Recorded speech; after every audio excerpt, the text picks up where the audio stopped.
I stopped the last stream, even though I just started it, because I've complained often and vociferously about how I keep missing my homies' live streams. Because, I mean, he used to be on Saturday, and then I don't know when he was. And you know how it is, right? People bouncing around doing things. Also, this is on Rumble. It's also on X, but whatever. Man, he is unfortunately, and this is by no means meant as disrespect, but Tabletop Nerd, I think, and I would say this to him, is still kind of like I was a year or so ago. Hey, Hungar, my brother from the exact same mother and father. I mean, so, Ironcaster, how you doing, homie? Uh, I'm ready for tonight. If anybody acts up at the table, it's going to be, may your blade chip and shatter. I will invoke Canley on their asses. They better behave. And I'm the only one with a Chris knife, so it'll suck for them. But and Hungar can attest to this. He was there. I was what you would call the super GW well. Everything GW put out from about 1997 till the Indomitus box set. I don't have an Elvish blade, but this is a Chris knife, which means it's a knife made from the tooth of a sandworm from Arrakis. Yeah, also called a maker. And that's why it's milk white here. It gets darker where the gums would be, because this is actually bone, or actually it's as hard as steel, because worms have a weird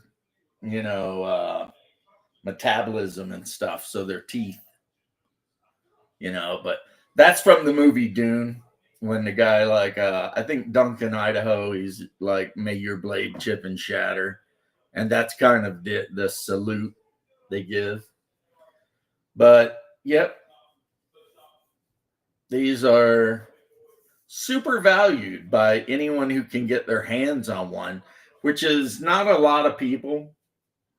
And especially in the Dune setting I'm using, where the Fremen have pretty much all been wiped out, not really something you're going to see a lot of.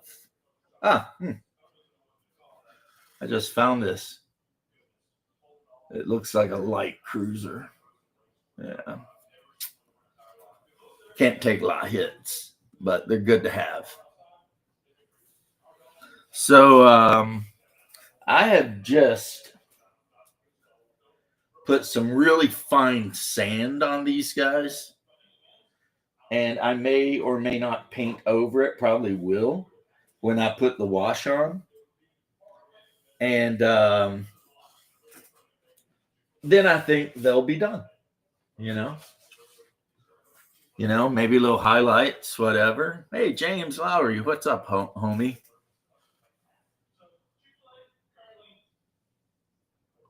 Yeah, what I was, let's get back to, is I think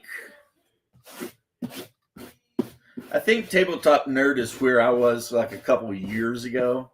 He's starting to realize that the whole Games Workshop thing is trash. But he's so invested in it that it's really hard to let it go. And I totally get it, because, hey, not only was I there, I'm there now. I've just recently started selling off Still in the spittle, man. Pisses me off, man. Actually, I've been running around in my thopter finding, and you distracted me, finding spice wherever I can and just grabbing as much of it as I can. Because until I get a medium chem unit, I can't build titanium or plasta still.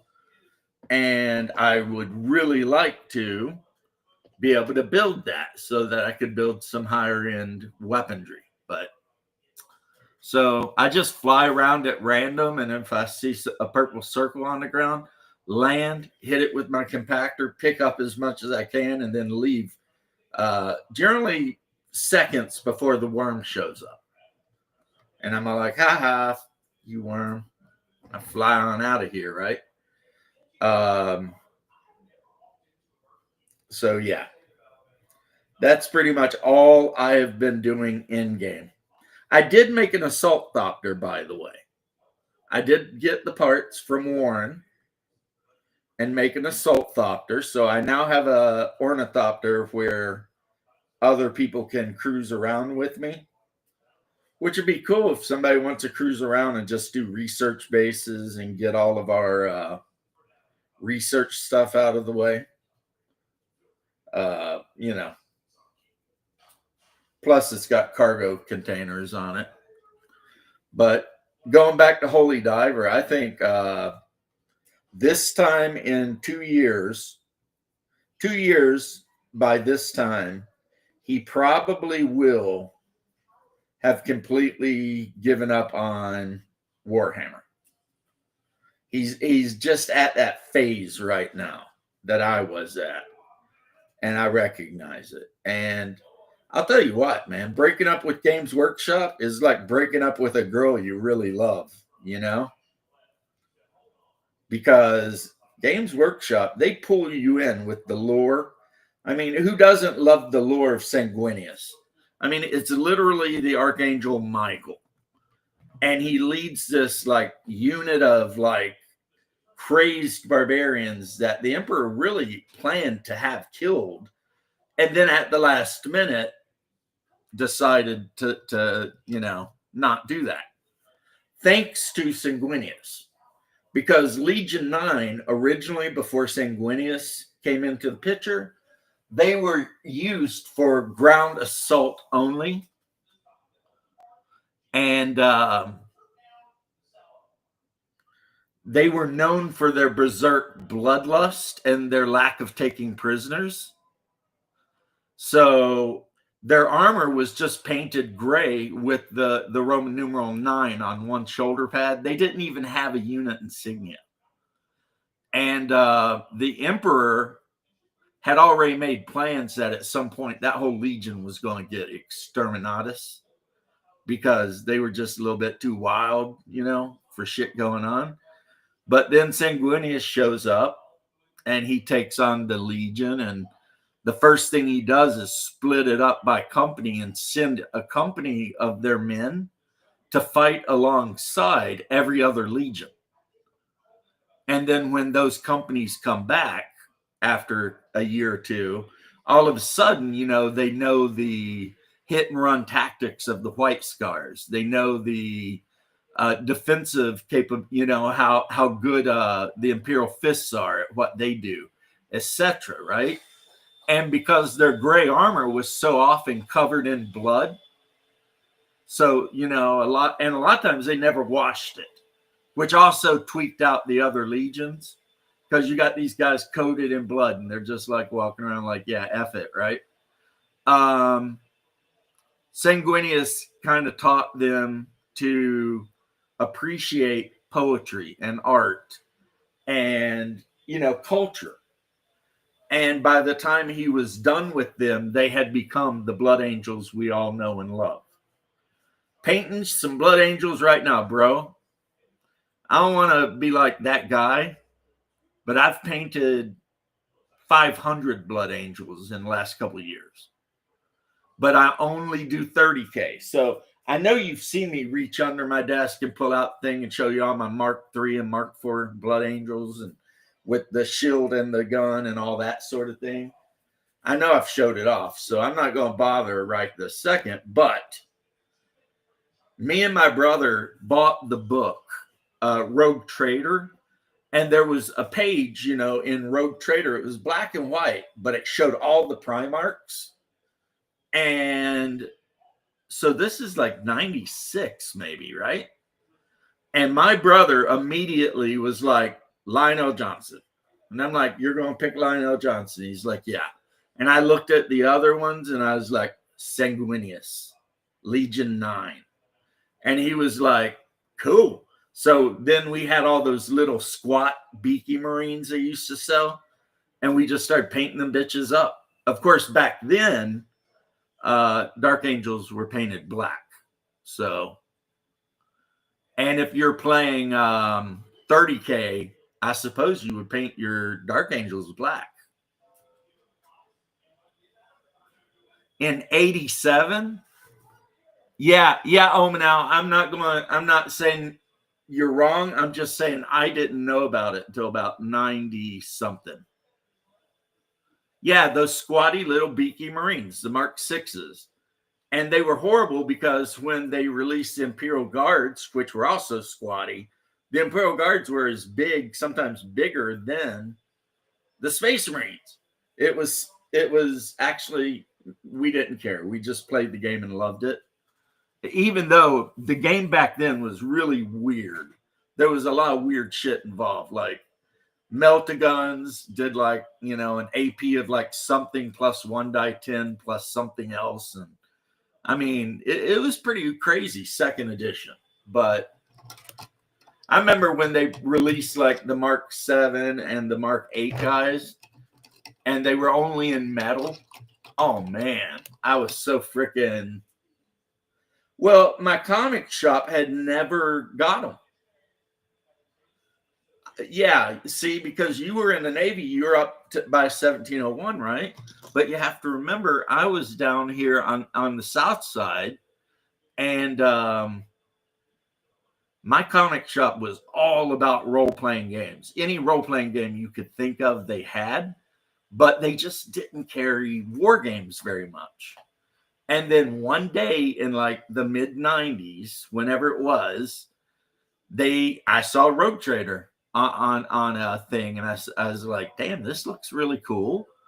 And they also had Dark Future, and they had some bonus, the box sets that had the extra cars and motorcycles. So I was like, holy shit, right? And then the game that I got that I actually ended up playing more than any other game was Space Marine. Because at some point after they had those other things I bought, Hungar and I went into the store and they had the box set Space Marine for like $59.99 back then, which would be about, I don't know, $150 now in today money. And you had like red and blue Space Marines in the box because it was basically the Horus Heresy, and it had 2 Reaver Titans. And we played the hell out of that game. Oh my God. What's up, now? Long time no see. Yeah, no, not too much. And other than being sleep deprived, I'm pretty good. I'll probably go swimming and do some exercise before I listen to the act stuff. But you were on, I was like, hey, he's talking 40K from back in the day. I was like, oh yeah. I spent so much money on the 40K stuff in the 90s. And I bought like every box set. I got Space Crusade, which was fun. Which was cool. Yeah. That's where I first got introduced to Space Hulk, which I just thought that, I mean, I love Space Hulk, and I really wish that they'd gone more that direction into making it just so you could a little bit easier instead of all of the dice coming in. But yeah, I remember going to my local store up in Killeen, and I said, oh, there's this 40K thing. Let me go get it. And I was like, oh, wow. It's finally a sci-fi war game. Now, of course, it was, more of a skirmish game at the time. And yeah, back then, you wouldn't have, like, massive armies. Well, I bought a box set for that. Was all plastic. It was actually pretty modular. I'm not saying the quality was quite as good, but it had 30 Space Marines in one box, The and they were beakies. all, and actually the quality was not that bad. When you look at, you're talking about beakies, right? The squatty beakies. well, they had that, and then later on, but yeah, it was, at the Because time it the was selling. original beakies came in a box with like 30 of them. Yes, there were 30, and it And included the the different. original Rhino had 2 rhinos in the box. Oh, and well, I never saw the Land Raider, and the Land Raider was supposed to be this thing that they had forever, which apparently they I guess it was 10 years where they stopped producing the Land Raider, but they had rules for it in everything. But yeah, I had a Land Raider, and it looked just like the pictures you see, which now you can buy a Horus Heresy version of the Land Raider, and that's what it looks like. It looks like the old Land Raider, except much better made. And I would go down. And back then, every army could use the Land Raider. That was like the joke.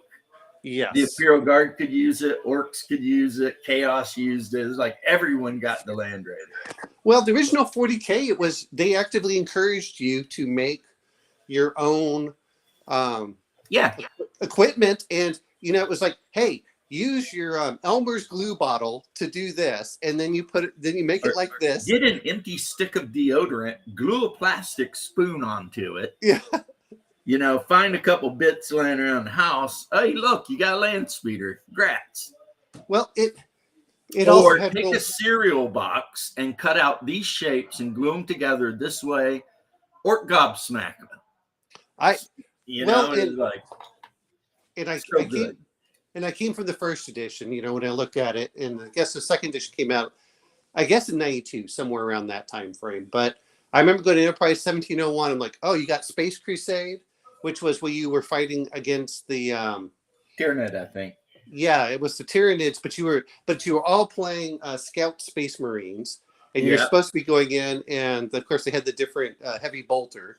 It was, and I think that was produced by Milton Bradley. That's where I got my first Adeptus Titanicus, where all of the little plastic they would just snap, push fit.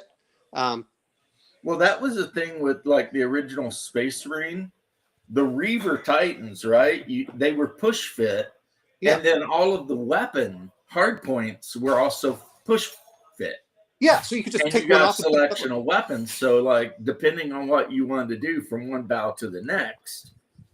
Plus, they sold blister packs that had like army specific push fit weapons. Yeah. So there was a blister pack you could buy, and it was metal, but it had like whips and hooks and shit, so that you could make your Reaver Titan Chaos. Well, I bought just about everything that they produced for first edition, or as much as I could find it. Enterprise 1701. I mean, that set the standard for me for game stores. Because we were talking about basically how I think my bro, Holy Diver or Angry Game Nerd, he's at the same spot I was at 2 years ago, where he's starting to realize he can do without Games Workshop. Oh, I think, to be fair on this, and this is a little different, people may argue, was when you came from that old 40K first edition, you kind of realized you didn't need Games Workshop. The reason I was buying Games Workshop, even though their minis were more expensive, is the quality of the minis was higher than most of the other, especially when you look at the Ral Partha stuff at the time, was so far ahead of, I won't call the mass market. I'm not saying there weren't individuals that were better, but I was like, man, this is really cool. And then, I got the Realms of Chaos 1 and 2. So we started talking about the Star Child. All the stuff you see like 10 or 15 years later was all set in there in that first edition, where it was also compatible with, I think they had, what was it, Siege? It was the other book with Siege, where you could combine, you could use your Warhammer Fantasy with your 40K, because they use the same stats, the same rules, everything else. Yeah, they talked about doing that in a White Dwarf magazine, and the theory was, or the background was supposed to be like, your Space Marines landed on like a feral planet, Yes. and it's full of like feral orcs or humans or whatever. So you could use your I'm using bits of spare time. X-Wing is freaking so easy to learn, Jose. You'll figure it out. But I mean, It's there a were great just so game many. too. I just refuse to buy 90 freaking cards so that I can upgrade the second edition. Do they even produce them? I don't. Well, that's the problem is they bring out these great games, they saturate the market, and then they take them off. You're like, oh, okay. Just like I like the. I guess what Well, you would they call. had I to don't mean. fix stuff, but they could have done it without coming out with a new edition. But they had to fix the Fat Falcon bullshit people were doing. Yeah.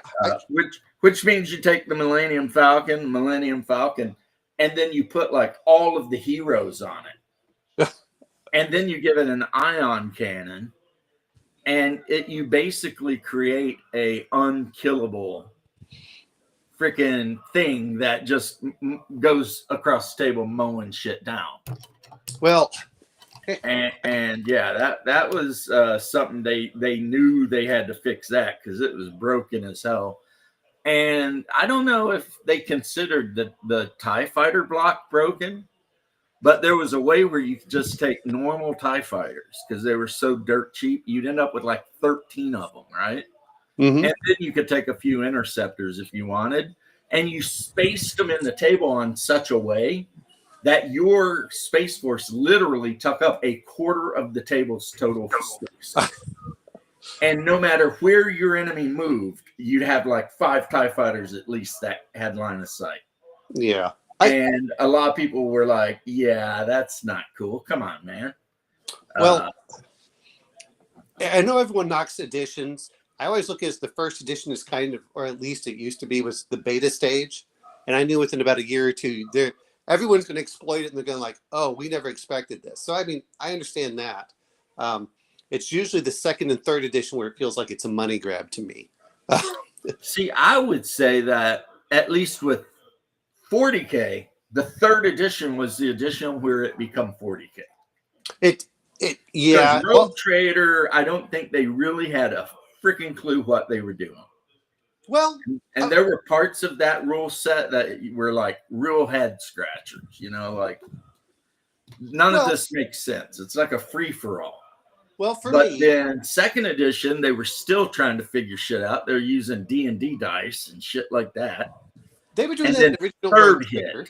and third was where it was 40K. Well, so here's the way I look at it: is 40K was a skirmish game, the original Rogue Trader, and it started bleeding over to second edition when people wanted more and bigger and bigger. And by the time they went to third edition, it had removed.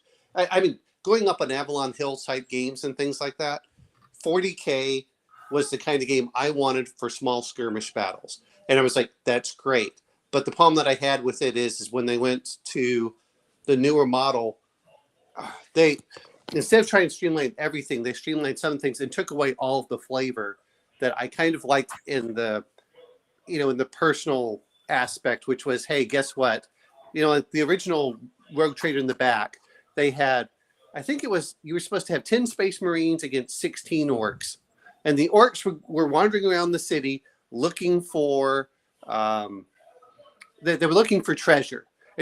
And it was expected you to have a dungeon master, which would kind of balance things. Yeah, like a third guy. Yeah, well, they were supposed to have a referee, so he handled that. They had things that, like, I grew up with a reserve move phase, which I like actually, which is if the squad is not being shot at, it can take an extra move at the end of the turn. Right. But they got rid of that. They did the weird charging, which I always, they got in third edition. They got rid of Overwatch. I know that they brought it back later, but it was because it's and again, Overwatch has always been one of those things that Kyle's letting you know about your game. Overwatch has always been one of those things that Games Workshop flirted with, but they never committed to. In Warhammer's, well, at least in my version of Horus Heresy, because I haven't looked at the second edition, and I'm a little pissed off there even is a second edition, you could put units in Overwatch. Well, Like 100%. here's the reason: is it stopped. They didn't. They did it because most of the games were intended to be 4 turns, not hey, you're doing the objective.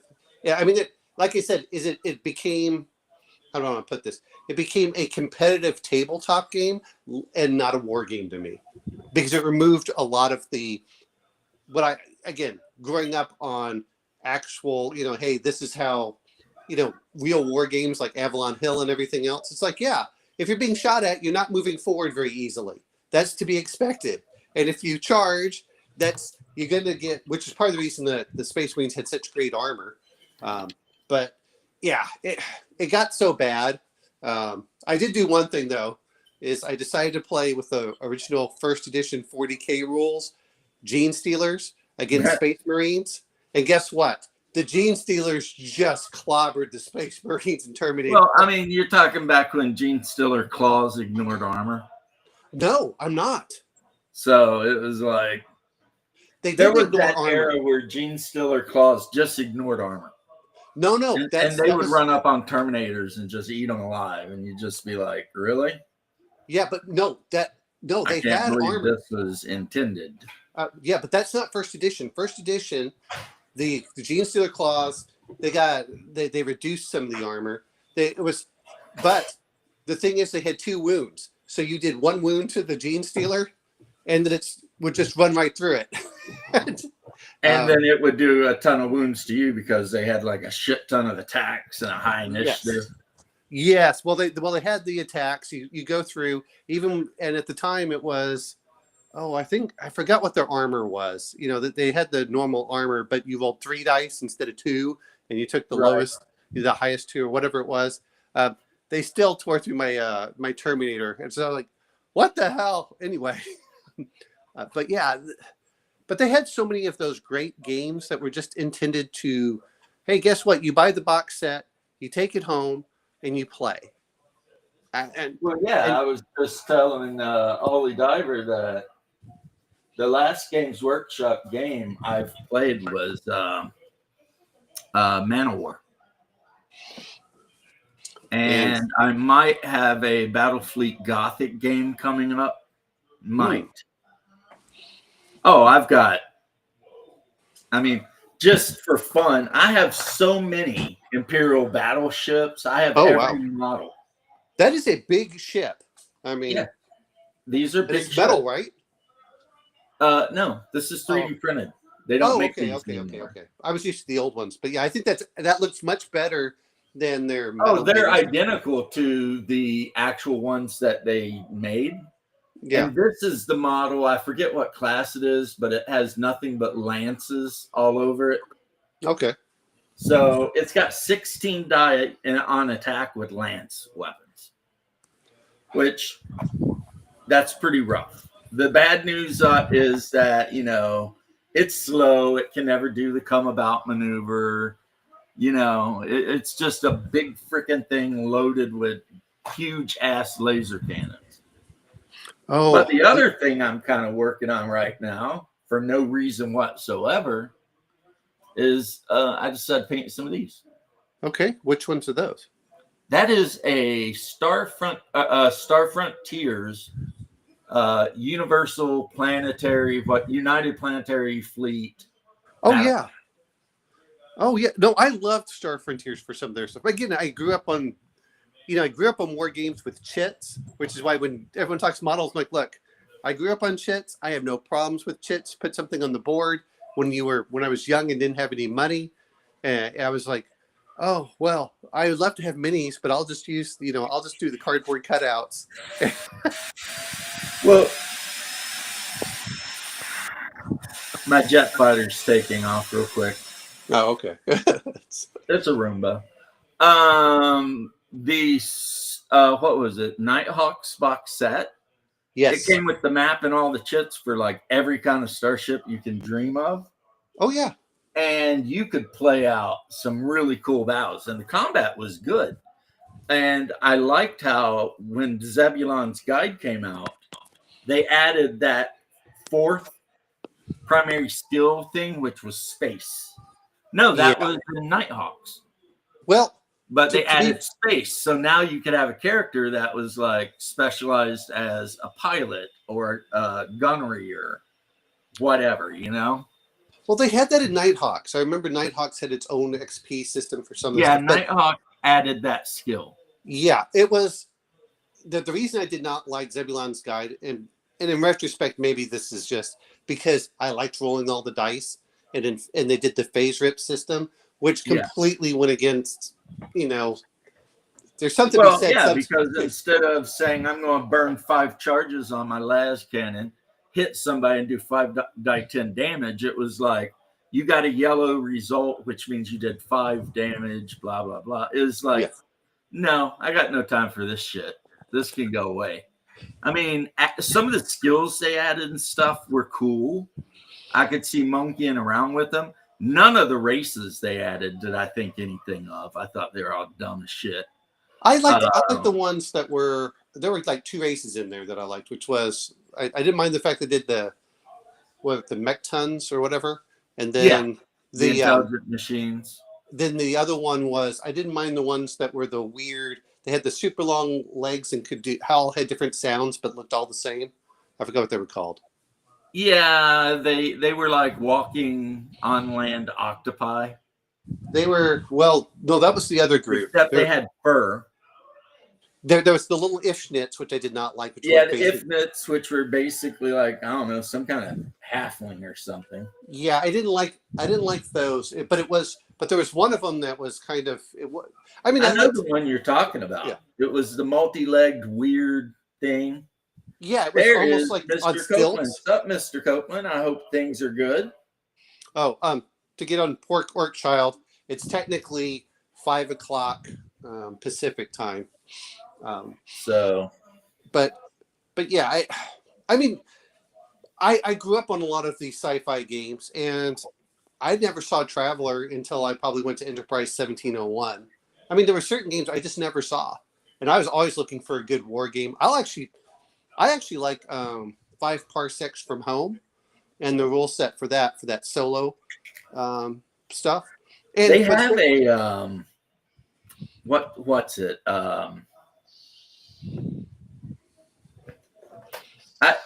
What I was going to say is I think I got all of my good. I think I got all of my TSR stuff from like a Walden's book. And I did too. A lot of it was like a gift. So when I got Star Frontiers, it was because like my mom was looking for something to get me for my birthday in a Walden book. And she's like, oh, all right. And she got that. And I was just like, oh, cool. I'll make it work. I don't know what it is, but we'll do something with it, right? It ended up being one of my group's favorite games to play when we were young. I was in Germany, and I guess it was 8 years old, and I always liked sci-fi more than fantasy. Right. At the time. Now I've probably switched over just because everything feels so dystopian now. But at the time, a lot of the games were not dystopian per se. It was more of like, that, hey, we're going to go out in the world. We're going to explore, new and interesting worlds. And yeah, there's evil in the world, and like the Sathar for that. But I was in Germany, and that's where I bought my D&D books. And of course, it was at the PX. And the PX was cheaper than everywhere else. You're right. But you had to be 10 years old. So that was the big defining moment for us kids, is when we turned 10 years old, we could go to the bookstore or whatever and use where they gave us an ID card. And we're like, I can buy my own games instead of going through my mom. And I mean, it's really a waste of time to even talk about it, but I'm going to bring it up anyway because I like wasting time. TSR. Did they fumble the ball on so many things. Because when Nighthawks came out, sure, they put out some boxes of miniatures and shit, but they never went all in on anything. It would be like, oh, here's Gamma World, and here's like 3 packs of miniatures that look like shit. And it was It was Wasn't like, it? why Wasn't are you not making not well? only badass miniatures, but like a badass skirmish game, which they Well, did that's eventually, but no one wanted to play it. well, and it wasn't that great of a game. I mean, looking at Axe, and I have to go mention that one, but McCree's actually coming from a war game background because by that time when they started going over towards the what was it called? H1 is the one I remember, which was Battle System. Yeah. They it seemed like they were doing when Gygax left is what was it, Lorraine Williams or whatever Williams, I can't remember which Williams. She It was a Williams. Yeah, Lorraine. well, there was two of them. There's the one in the like 3 years ago, and then there's the And one there's that was the way back. original one. Yeah. Anyway, she wouldn't let them play test at the studio, which I thought was ridiculous. Which is kind of a weird thing, but the legend I heard is she just hated gamers. Like, she hated gamers. She just didn't get it. So I don't understand why you hate. I was listening to a podcast, and the lady, I guess she bought egg cartons or something. That's what she went to business. Anyway, she has a long story, and they said, what advice would you give to anyone? She says, don't change anything in the business for the first year until you actually know how it runs. She said, if you find a successful business, don't change anything. She said, just little weird things that she thought wouldn't be a problem, such as, hey, let's change from our analog system to a digital phone system. She said her phone system was down for 2 weeks and people thought, oh, the company just went out of business. And she said during that 2 weeks, she lost more business that, just gave her headaches. And yeah, it's just like I said, egg cartons, it's just like, doesn't matter. Don't change anything until you know what's going on. And I think that's a problem with too many managers is they come in and just like, I'm going to change things just to change things. yeah, the thing is, okay, you ate fig jam on toast? I didn't like it Yeah. really. Well, I mean, unless you like figs, I don't see why you would. You don't normally eat figs. Well, you know what, Jose? It wasn't bad. It just wasn't me. I was curious, though. I'd never had fig jam. Well, now you know. Leave the fig jam for me. That's If what you it go was. out into the countryside, the world's actually pretty peaceful. That's right. It's if you turn off the news, you'll find that your world is probably more peaceful than you realize. Yeah, I don't watch news. But I mean, even I just I don't know. I'm at the end of my love affair with Games Workshop. It was a hard breakup, but as it is now, I've just been selling off all of my armies and stuff. It'll all be gone eventually, and the only thing I will have left will be my 30K stuff, and of course my miniature of Sanguinius. That my pops got me from Forge World. But yeah, all the actual 40K and the freaking Primaris Marines and all that shit, they're all gone. They're super gone. my view And is I'll probably get rid of the elves. I'll probably get rid of the Death Company guys. Technically, the Death Company guys belong to Hungard. So I'll have to speak to him before I start selling his miniatures. no. It's always good to break with the affair because once you do that, then you can say, I'll buy something because I want it, not because GW produces it. Well, my issue with GW is I just realized that I was not their target market. Right. And they didn't really give a shit. And so I dumped the main line game and I just played the old Grognard version, which was Horus Heresy. But it's looking like they're going to start effing over Horus Heresy like they do 40K with a refresh and everything every 3 years. And it's like the rule set we had for Horus Heresy, the first edition rule set was around unchanged for like 12 years.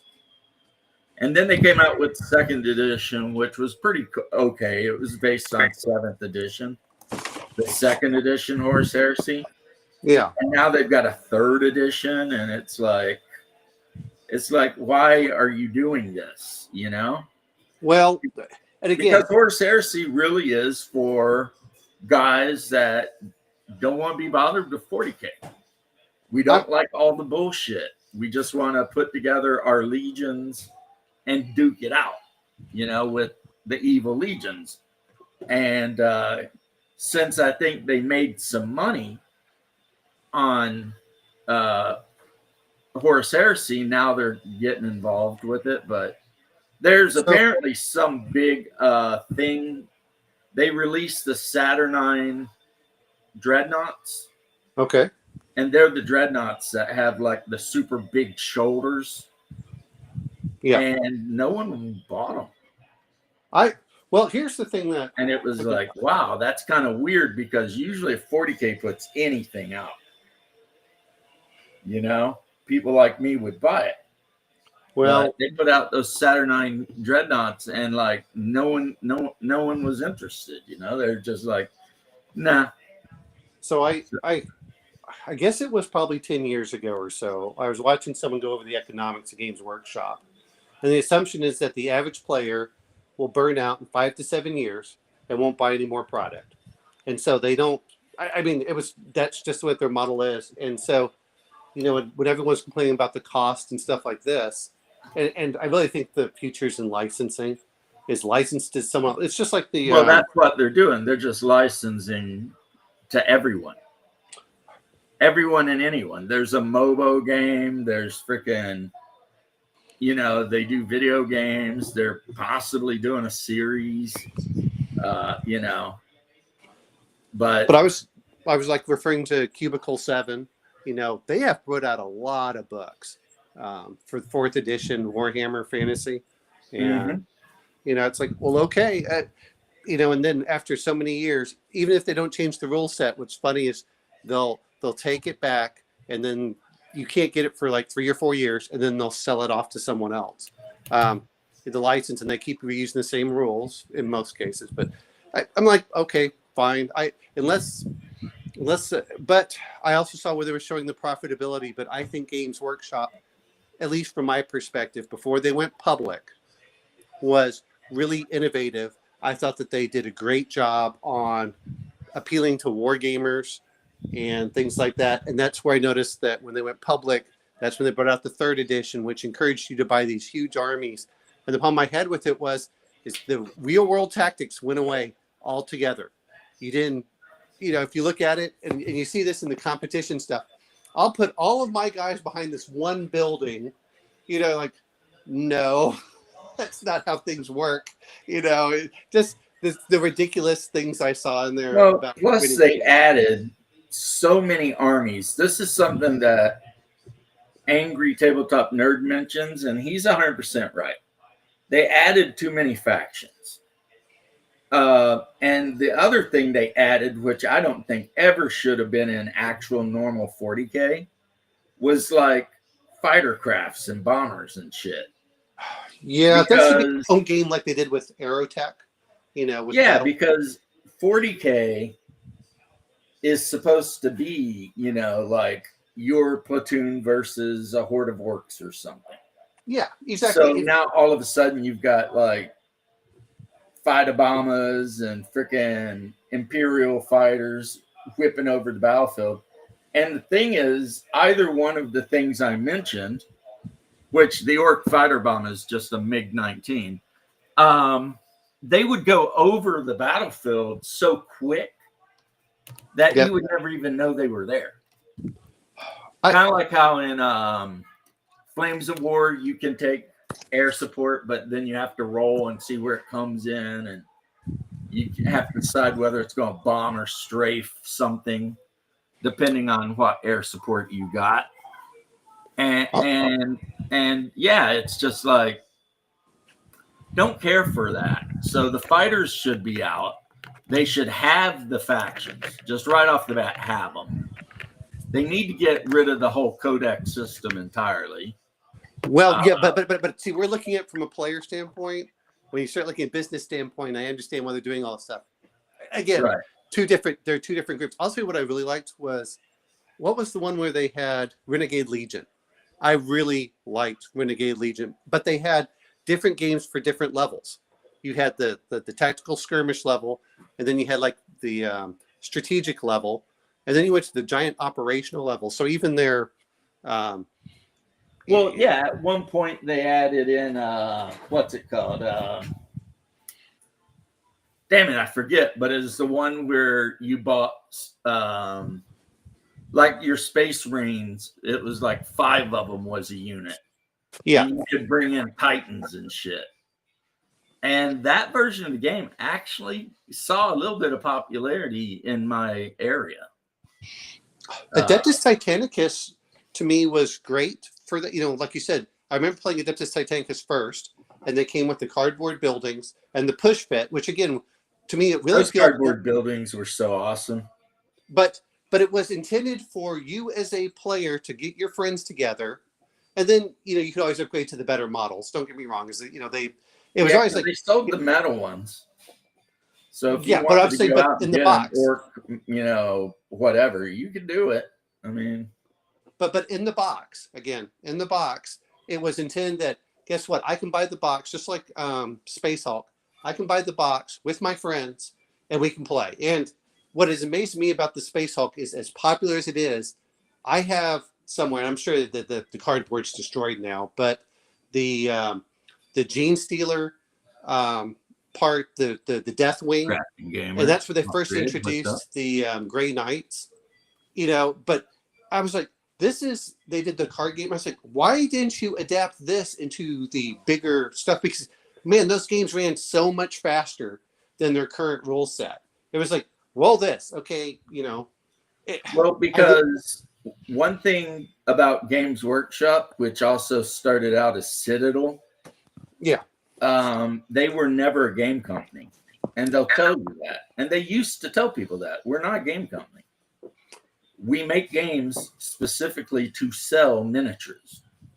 So if the rules suck, sorry, but we're not a game company.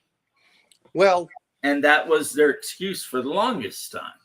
But my point being is that I can play a game of, again, just comparing the two.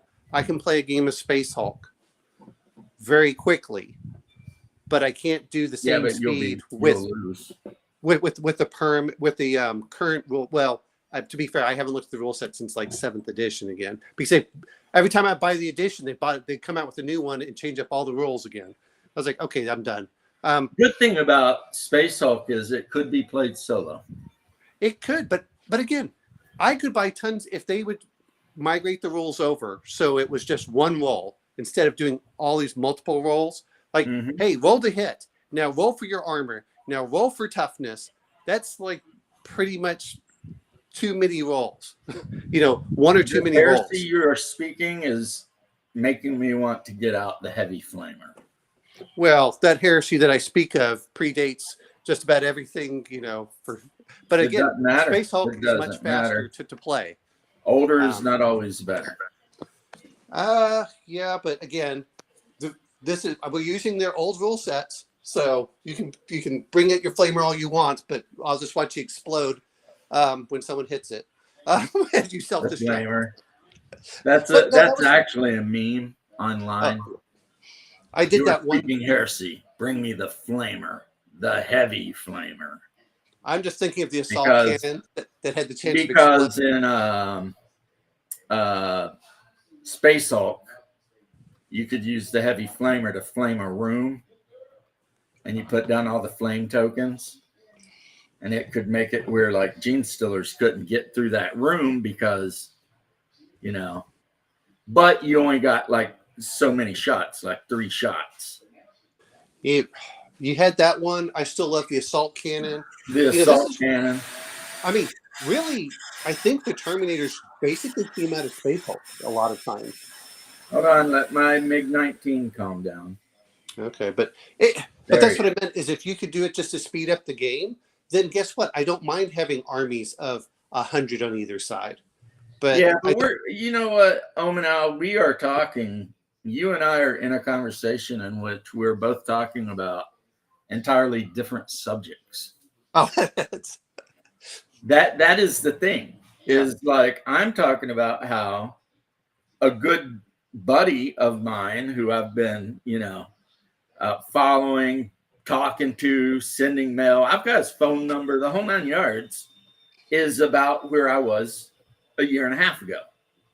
It's like he's still painting those Games Workshop figures, but you can tell that he's not happy with Games Workshop.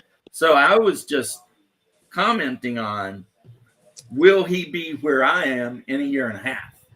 Will he finally but like I said, breaking up with Games Workshop is like breaking up with a woman you really love.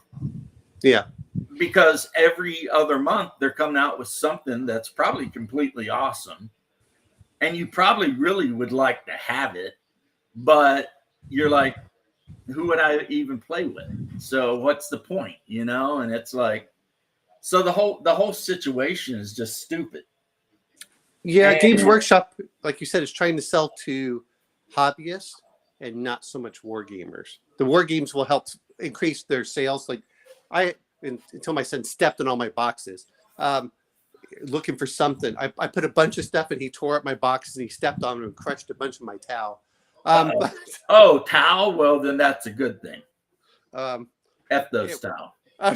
But I was so, but you're right. It's really like, hey guys, this is, how many of us have piles of shame and we keep buying more and more? And it really, the rule should be like, you're not allowed to buy any more until you finish your set. That's what my wife always does.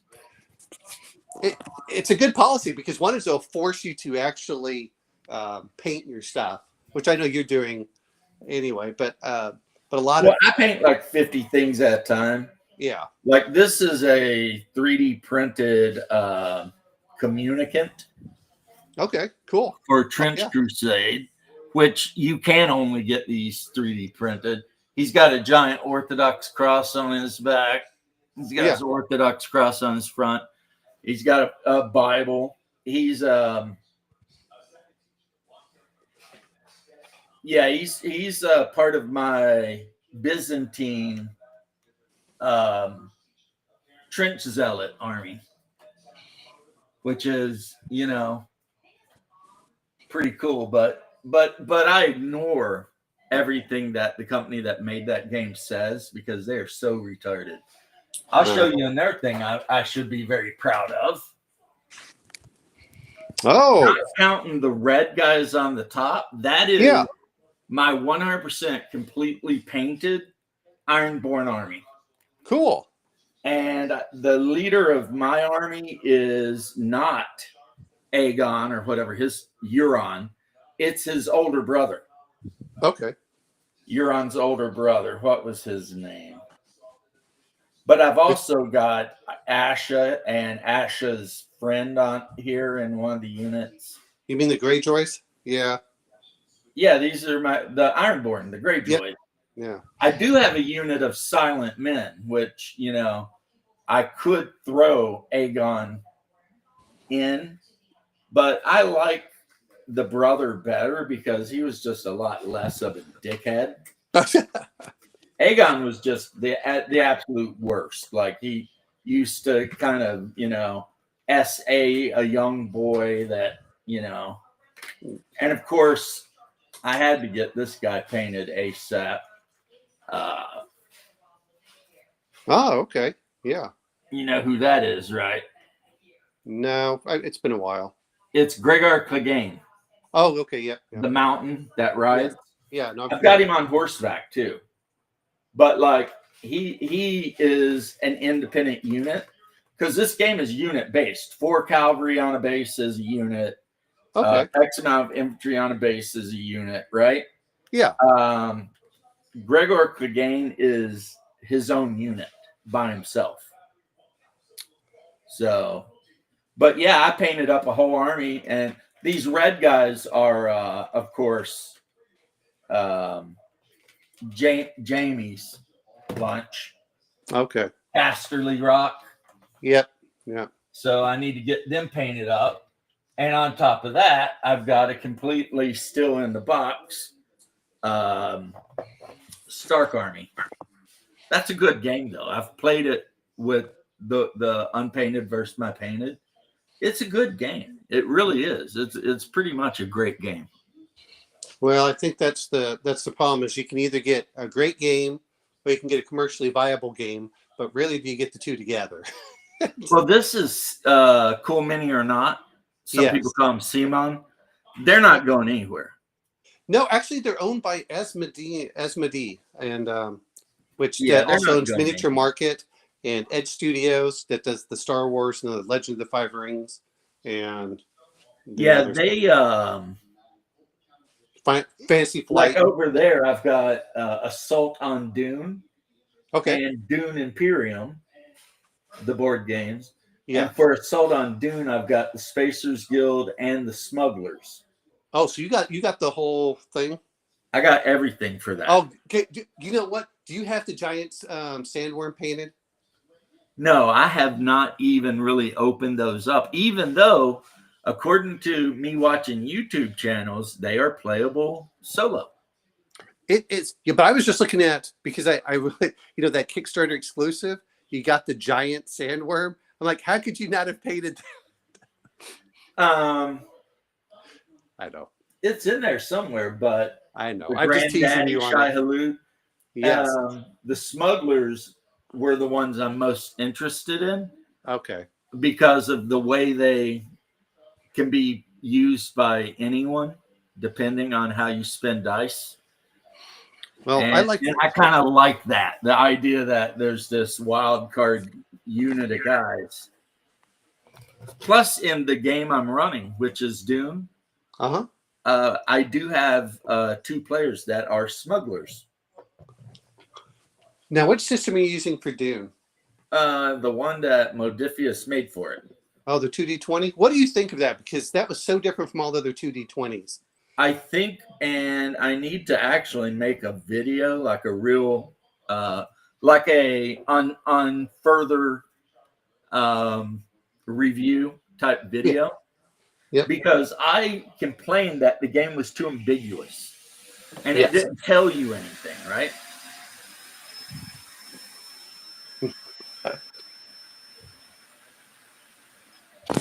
But I was wrong. And I'm willing to admit I was wrong 100%. Because It was, you pick your whatever, the duty and all that. And then you pick your skills, right? yeah. But then you pick talents, traits, and specific skills. And when you start adding all these different little things, you realize that the game plays really well. Because, like, okay, let's say you pick for your battle skill, let's say you put your battle at 7. And Okay. then you chose dueling, and you put dueling next to battle because that's where it would go. In a duel, anytime your die 20 roll less than 7, it counts as 2 successes. Right. Yep. No, I remember. And of course, 1 is an automatic success. Plus, you get what's it called? Momentum. Right. Yep. So, yeah, it plays really well. Like my wife's character, she's got dual allegiance because she's a member of the House Becca, which is a minor house affiliated with House Ordos. But she's also a Bene Gesserit sister. Okay. So she had to take the. Now her cousin, who is with her, he is basically the Playboy noble. Like he made his character literally like that. He's 22. He likes to get laid and party and do drugs and hang out. Which doesn't mean he's not good with a dagger because he is. But he's spent most of his points just being charming and charismatic and seductive and shit. And then Hungar plays the house officer. And Okay. he took as an asset a company of infantrymen. So he's actually in charge of around 40 or 50 men. Yeah. That it is his job to assign to guard, the residents, to guard the nobles, etc. He is not a noble. Okay. He works for the house. And then Yeah. we got two mentats. One of them is basically just a major domo. Okay. He just makes sure everything in house is working. But the other one is a straight up twisted assassin. All right. Yes. All he wants to do. And like under his duty, he says, I will kill or die trying to kill any enemy of my house. Right. And then the smugglers, they're not, okay, they're currently affiliated with the house only because they cut a deal to that House Becca's willing to buy the spice that they steal in exchange for salaries and water. And so that's how they fit in.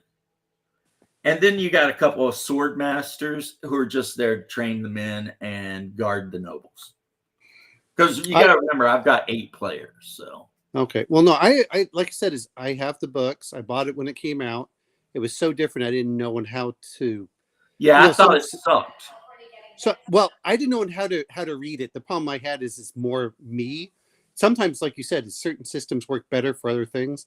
I just got the Horus Cthulhu that just came in last month for the 2D20, which it's funny because you can tell that they're somewhat woke, but then it's Cthulhu, and so they put a warning on like the entire game.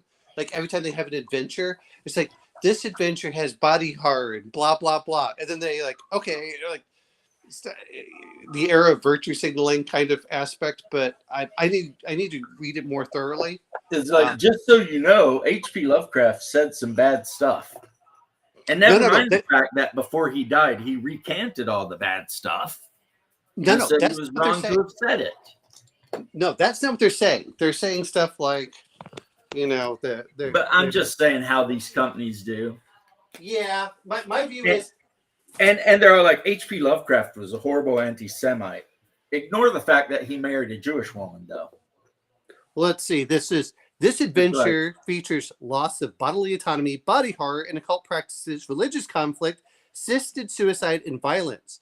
It is advised to make your players aware of the content ahead of time. You should also tweak the plot of the adventure to edit out content that your players would find upsetting or uncomfortable. Like you're playing the wrong game. That's what they should say. This game, this is Call of Cthulhu-esque stuff. You should not be playing it. Why are they so afraid to say that stuff? That's always gets me about that. It's like, yeah, dude, like it's if I want sunshine you and are rainbows, so whatever easily triggered by these things, there are so many games you could be out there playing. Go play some 5e. You know what? Go play Magical Kitty Save the Day if you want something that's intended for that exists, right? I know, that's why I bring it up.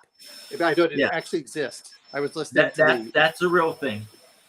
The Alexandrian, and he was going up because he did the game, and it's intended for like 4 to 8 year old girls. I mean, it's like okay. Why don't they say that though? Because then they wouldn't sell. No, I think Magical Kitty Save the Day says that's kind of where it's aimed at. It's intended for like young children. No. I mean, why do they say what they say in your Cthulhu game? I know. Why don't you put that on the back of the book? Came out and said, "Look, if tentacles, elder gods, and crazy shit is going to trigger you, do not buy this game."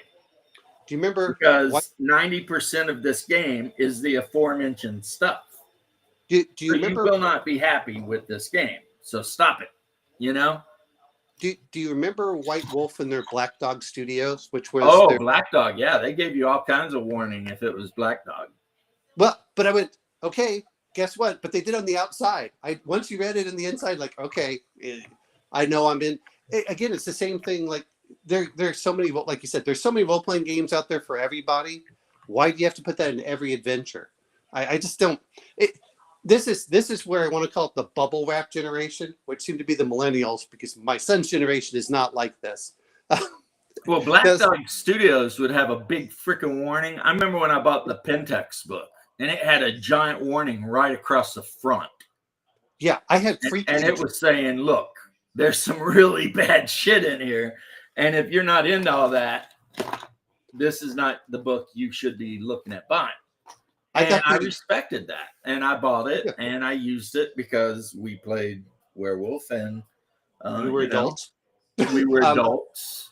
And well, do you remember do you remember the Freak Legion? The play like the player's guide to playing a Fomori? I don't remember that one. The only Black Dog games I ever bought was Whole and the Pentex source book. So I had the Pentex, I had the Tismisha, which I think was also Black Dog, you know, the clan book.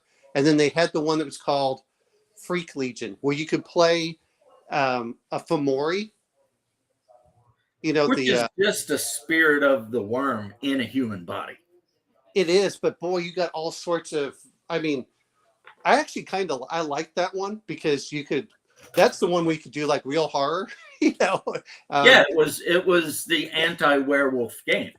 Yeah, you look like a normal human, but you have this Pentex or this demon in you. Because remember, Pentex did a lot of putting those demons into people.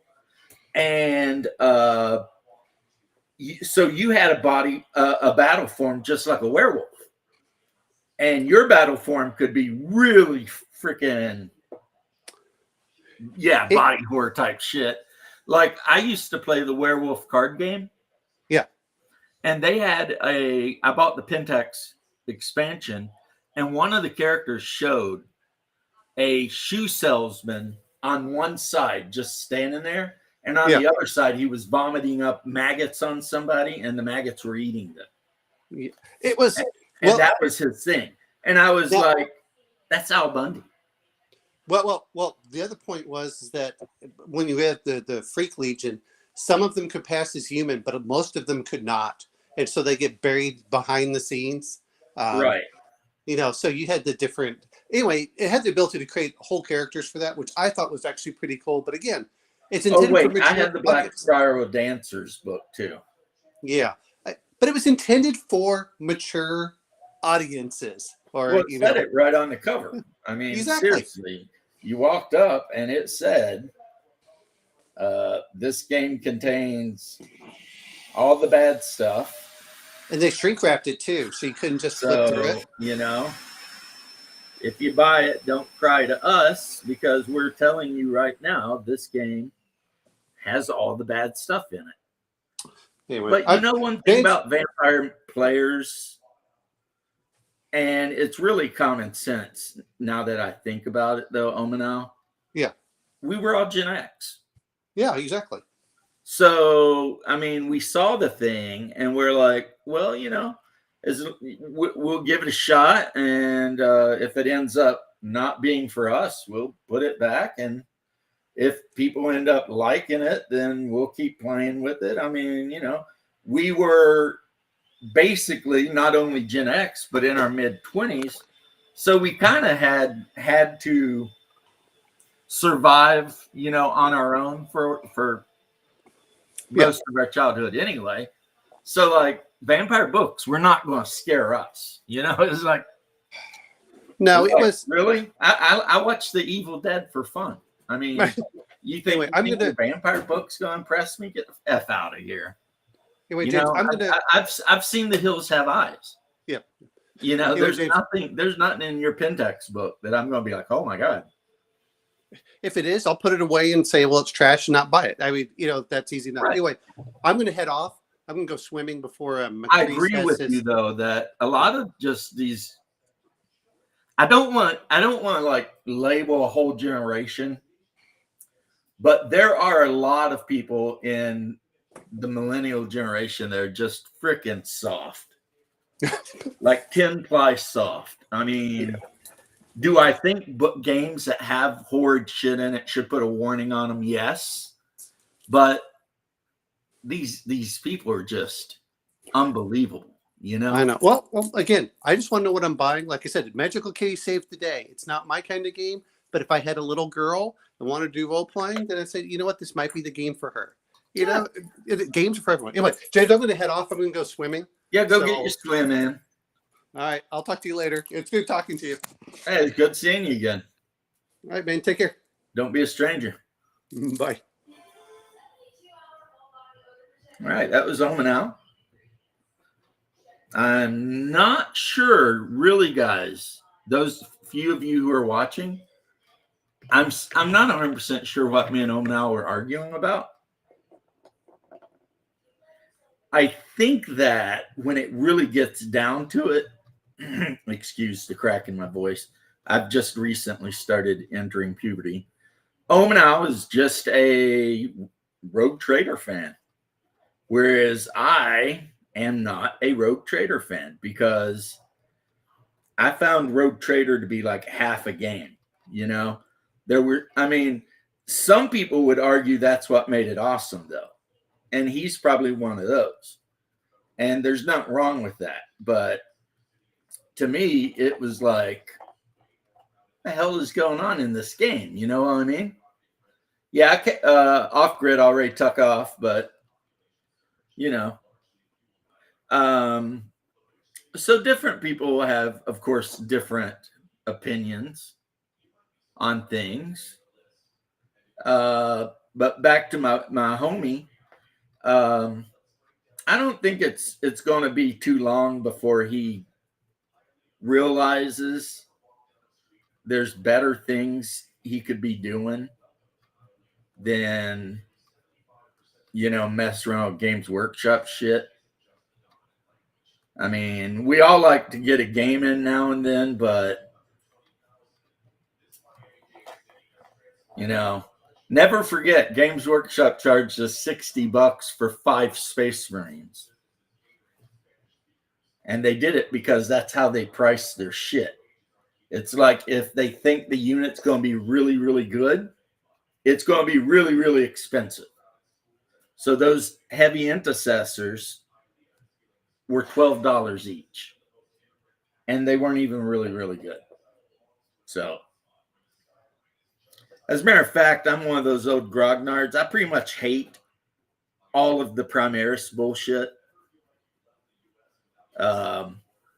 I guess I agree with Gabriel Seth that the Primaris Marines are an affront to the Emperor because the Emperor designed the Primarchs and he designed the Space Marines. And after he wiped out the Thunder Warriors, the Space Marines, that was supposed to be the pinnacle of his creation, right? The Primarchs and the Space Marines. But then Gilliman, his own son, goes behind his back with that crazy freaking tech priest and decides they can improve upon the Imperial design. That's crazy. And then adding in the lore that the reason the Space Marine Primarchs got scattered all over the galaxy is because their mother basically did it. And it's like, no, that's stupid. You know.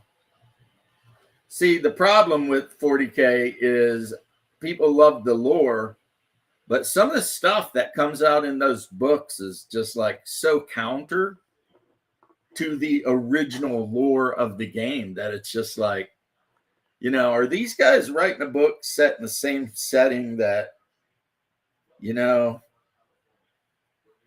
I know, because it seems kind of, you know, like now how they're going to try to avoid using gendered language in all of their 40K books.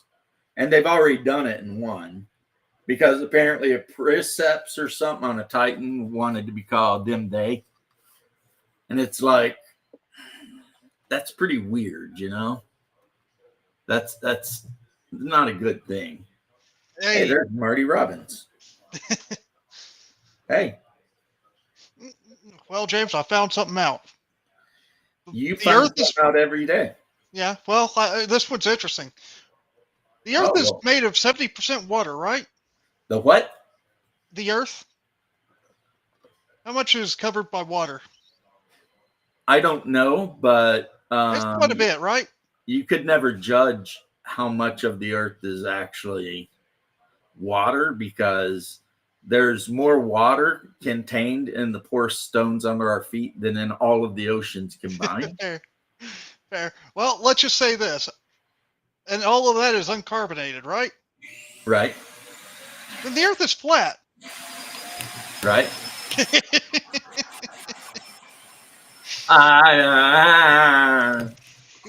The earth is flat because it's not carbonated. Oh my God, laugh. That was pretty good, actually. I mean, I could make fun of you or whatever, but honestly, I'll give you some snaps on that one. That was a good dad joke. That was a good dad joke. Yeah. You know, welcome to Jersey City, New Jersey, where everything sucks. Oh, shoot. What's wrong? Yeah, not much. Just, I don't know, felt really tired this morning. Even though I did get a decent amount of sleep, it seems. Mm, I didn't wake up constantly in the middle of the night with the stopped up nose. the HIV's kicking in. How would I have gotten HIV? Yeah, right. Like, wait a minute. Well, I had a relative that actually got it because he was a what are those people called that bleed like a lot every time they get a cut? Oh god. It's like Alexi. I can't not remember what they were called though. What that was called. But he had that disease where every time he'd get cut, he wouldn't clot because he didn't have any K cells or whatever. Oh, that's a different thing then. Alexi was like, no, hemophiliac. Yeah. And this is back in the late 70s, early 80s, you know. Mm. Every time he'd get cut by anything, it didn't matter. He had to go to the ER, and they would have to stitch him up and then give him a blood transfusion. And unfortunately, about in the mid 80s, guy gets sick and dies. And everybody's like, what happened there? No, anemic is when you got no iron. This guy was a hemophiliac. Yeah. Which you don't hear about hemophiliacs anymore. You'll note. Yeah, you'll note hemophiliacs are extinct because in the 80s, they weren't checking blood and they were just giving people blood. And the hemophiliacs, of course, were getting more than their share of it. And bada bing, bada boom, they all got AIDS and died before anybody even knew what AIDS was. You know what I mean? So, yeah, he was a relative of mine somehow distantly. And then, like, for like decades, they tested his wife and daughter, like, every month for decades. And it ended up they never had it, which is really lucky. Yeah. But still, yeah, I mean, it sucks because one, she lost her husband, and two, she had to go get checked all the damn time to see if she had the disease that had killed her husband. So what do you think of that? That's pretty messed up, huh? Yeah. Yeah. So now if you get a blood transfusion, buddy, I mean, it's like you're trying to launch nuclear weapons. It's like you got one person that looks at it, and they got to have a second person look at it and sign off on it. And then like a third person comes in and looks at it. And then the doctor looks at it. It's like there's so many safety checks when it comes to giving somebody like whole blood. It's like that bag will be screened, looked at, scanned into the computer, etc., like 1,000,000 times. I guess it makes sense. You don't want the issue of getting some kind of disease out of it. You know, because I don't know if my relative sued or not, but I suspect if he wanted to, he probably could have. Yeah, Or his family could have. He couldn't have. He died. But he died. His family like his had to. wife and kids probably could have sued the shit out of that hospital for giving their dad a lethal disease that at that point no one even knew existed yet. And who knows, maybe they did sue. I don't know. I never really hung out with them. They were distant kin. Like, he had a daughter and she was distant enough kin that if I'd slept with her, nobody would have said anything. You know what I mean? Mm. Like, once you pick like cousin third or fourth time removed, it's like, yeah, that's fair game. You know what I mean? It might seem weird, but it is what it is. Because, I mean, that person's literally practically not related to you at all. They're so far removed. Of course, I'm not saying we need to be like Iceland, where every time you want to date somebody, you got to check to make sure that they're not your first cousin. They even have an app for that shit in Iceland. You meet a girl in a bar, you type her name in, it'll tell you how related you are to her. Because, well, you know why. Not a lot of people. Not a lot of people would. Not a lot of people, but those people that are there still wanting to get it on. So,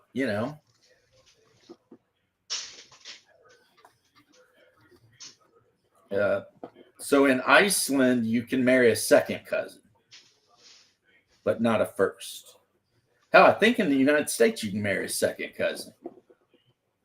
But I'm not sure how far away a second cousin is. Like, a first cousin is like the child of your aunt, right? Yep. So where's the second cousin come in? Probably the child of.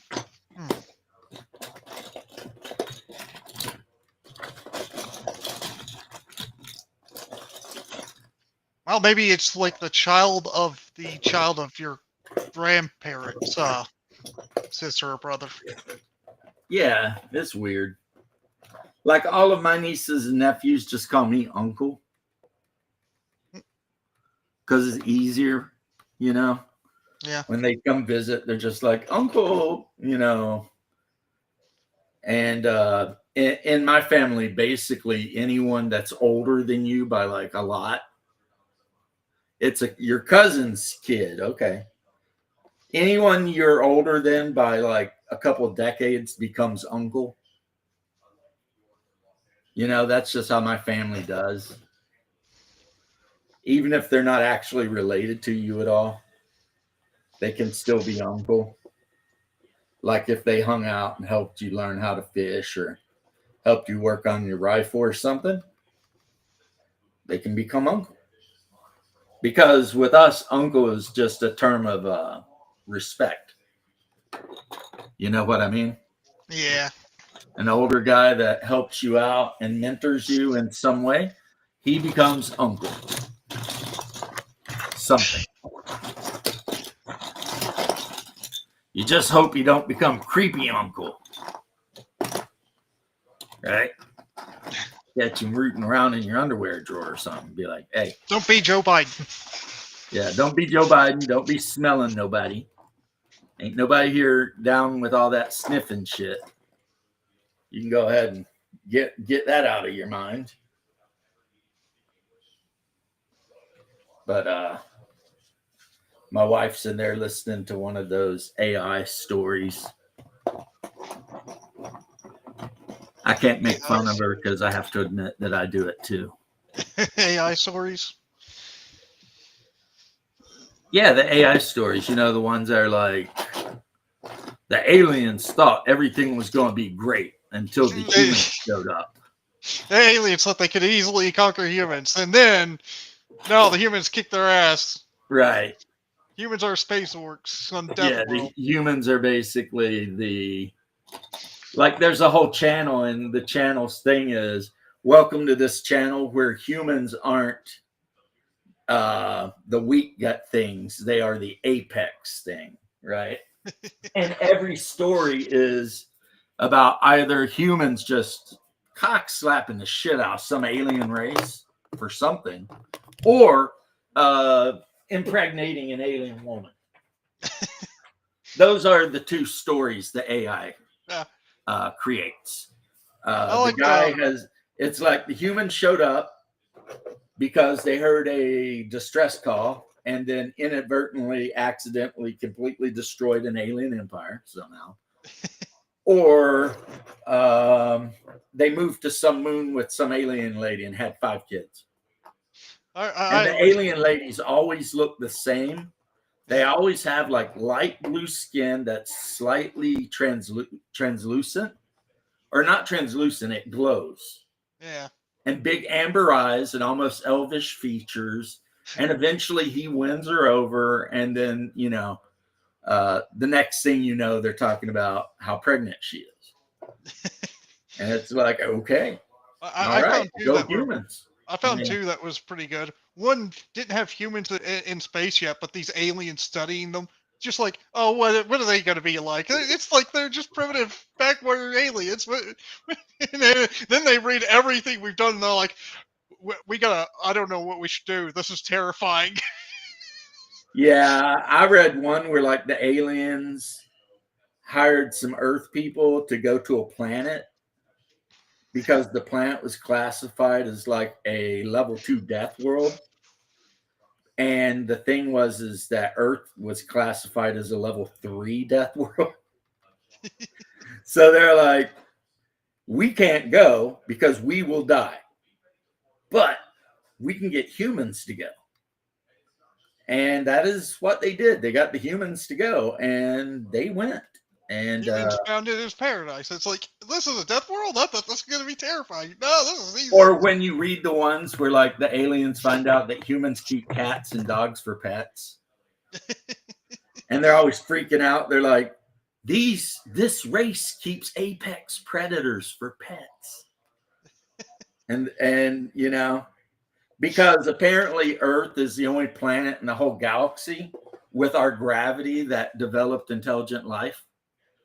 Like every other intelligent species developed on a world that had like half our gravity.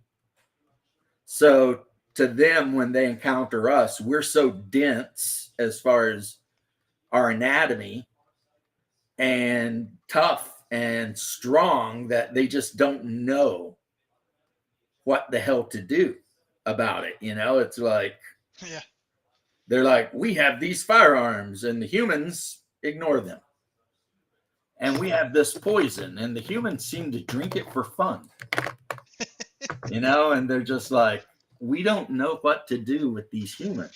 They're just out here doing their best, you know, living their best lives. There was once another story I've seen where humans just gotten introduced to the galactic community, was trying to make friends and be nice. An alien race just like spat in our face, was like, no, we're going to conquer you. And then surprise attacked us.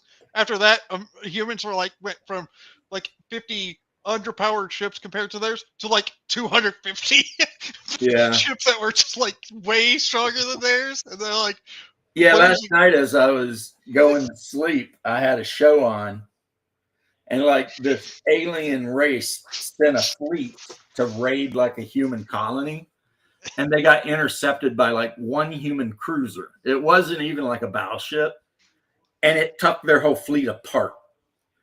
And the aliens captain got, well, in their culture, if you got your ass whipped that bad, you had to become the slave of the people who made you, you know, beat your ass that bad. So the female alien captain surrenders herself to the male captain of the Earth ship.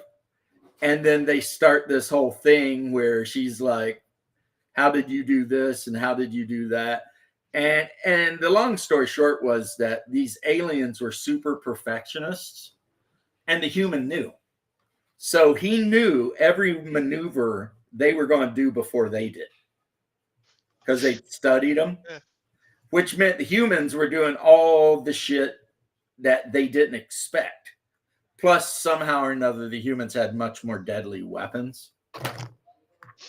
Like the aliens use these really like beautiful plasma weapons or whatever, and the humans were still using like macro cannons that were firing asteroids at them and shit. And their shields couldn't stop it. They're just like, and they were so mad at the humans because they considered the way the humans were fighting was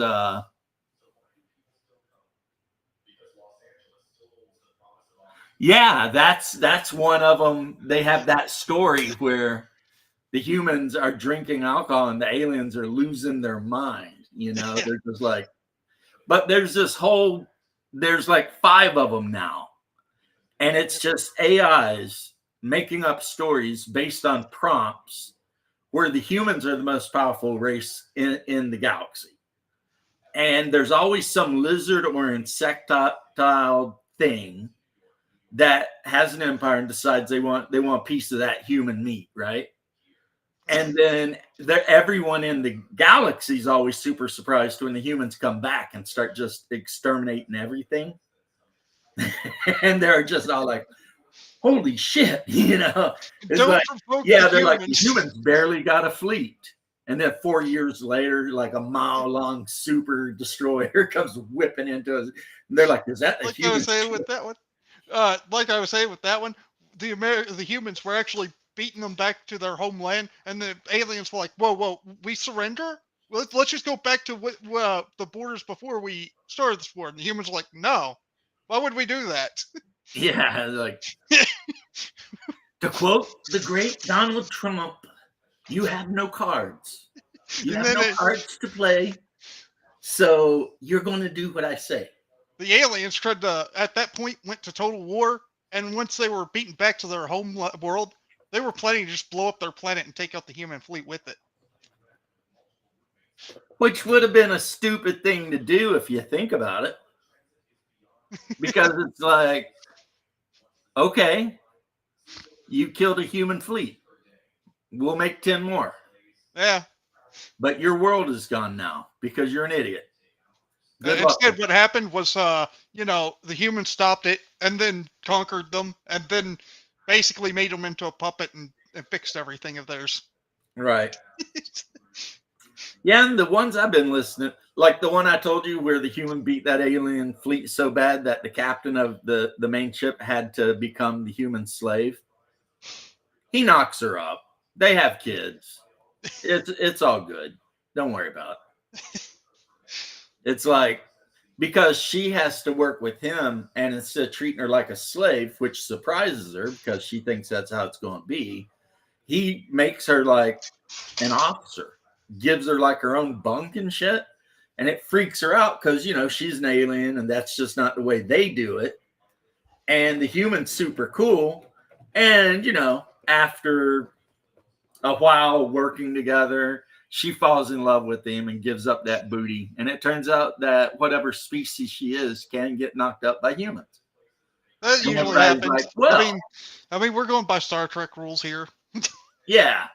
And everybody's like, well, and then like, so when they meet the actual leaders of the empire she's a part of, they agree to just have peace. They're like, I mean, if you guys are just going to do this and knock up all of our commanders and shit, we're just going to have peace. And that's kind of what they did. So, I mean, really, it was a heartwarming story. Bad guys turn into, best friends and lovers, and, good guys get laid by like weird, kind of like the story I was talking about. Alien chicks. Without the aliens getting knocked up. Pretty much all of the ones I've seen, and I don't know if it's because they're the ones my wife is picking or they're all this way, but pretty much every single one I've seen ends with an alien getting knocked up and a human saying, don't worry about it, and they get married in some way or another. Like sometimes they do a human wedding, sometimes they do the alien bonding or whatever, but the long and short of it is, yeah, the human knocks up an alien and then does other shit. It's like, all right, go humans. We're awesome.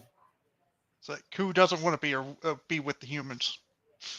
Yeah, I remember I was watching one of them. It was like these aliens were being pompous dicks, and what they didn't know is like a human commando unit had already boarded their ship. These guys were in power armor and shit, and they're all talking all this shit, and all of a sudden the door to the bridge blows off, and all these, black clad power armored Terran troopers come in, and they're just like, well, I guess the war's over. Because the war's over. It's like, I guess the war is over. Surrender from our side. Did you also see like the video that somebody posted in your memes channel where it was the aliens? It was like aliens going around saying how they got beat by the humans. Yeah. There's been some good stuff posted in the Discord lately. Some even though I will say it again, Fat Electrician is wrong. Yeah. The Bradley is not a tank and never will be. I had to correct somebody on that one. Fat Electrician apparently did a video and Deckard posted it. Yep. Where I guess he claims that the Bradley M2 and M3 are tanks. And it's like, no, it's an IFB. And I would know. I've been inside of that thing more than any human being ever should. So don't give me your shit. That is not a tank. It's an IFV. I think what caused this issue was actually that one movie about the Bradley. I didn't know they had a movie about that. Yeah, it was like called, I can't remember, Pentagon Wars or something. It was basically them making fun of how the Bradley was conceived. It was like trying to make everyone in the program look like an idiot. Well, the reason of doing it. There was a lot of complications when it came to the final design of the Brad. Yeah, there were, but I don't think everyone who was working on it thought it was going to be like some kind of like everything tank or something like that. Well, I mean, one issue was they wanted it to carry more men. It didn't. And another issue was they didn't want it to be 9 feet tall. True. They wanted it to be more amphibious than it is because it can cross, rivers and stuff, but you got to put up like there's pipes and stuff you connect, and you put up like this big thick rubberized canvas thing. So you basically turn the Brad into a boat, right? And then you cross the river and hope to God that thing works and you don't just sink.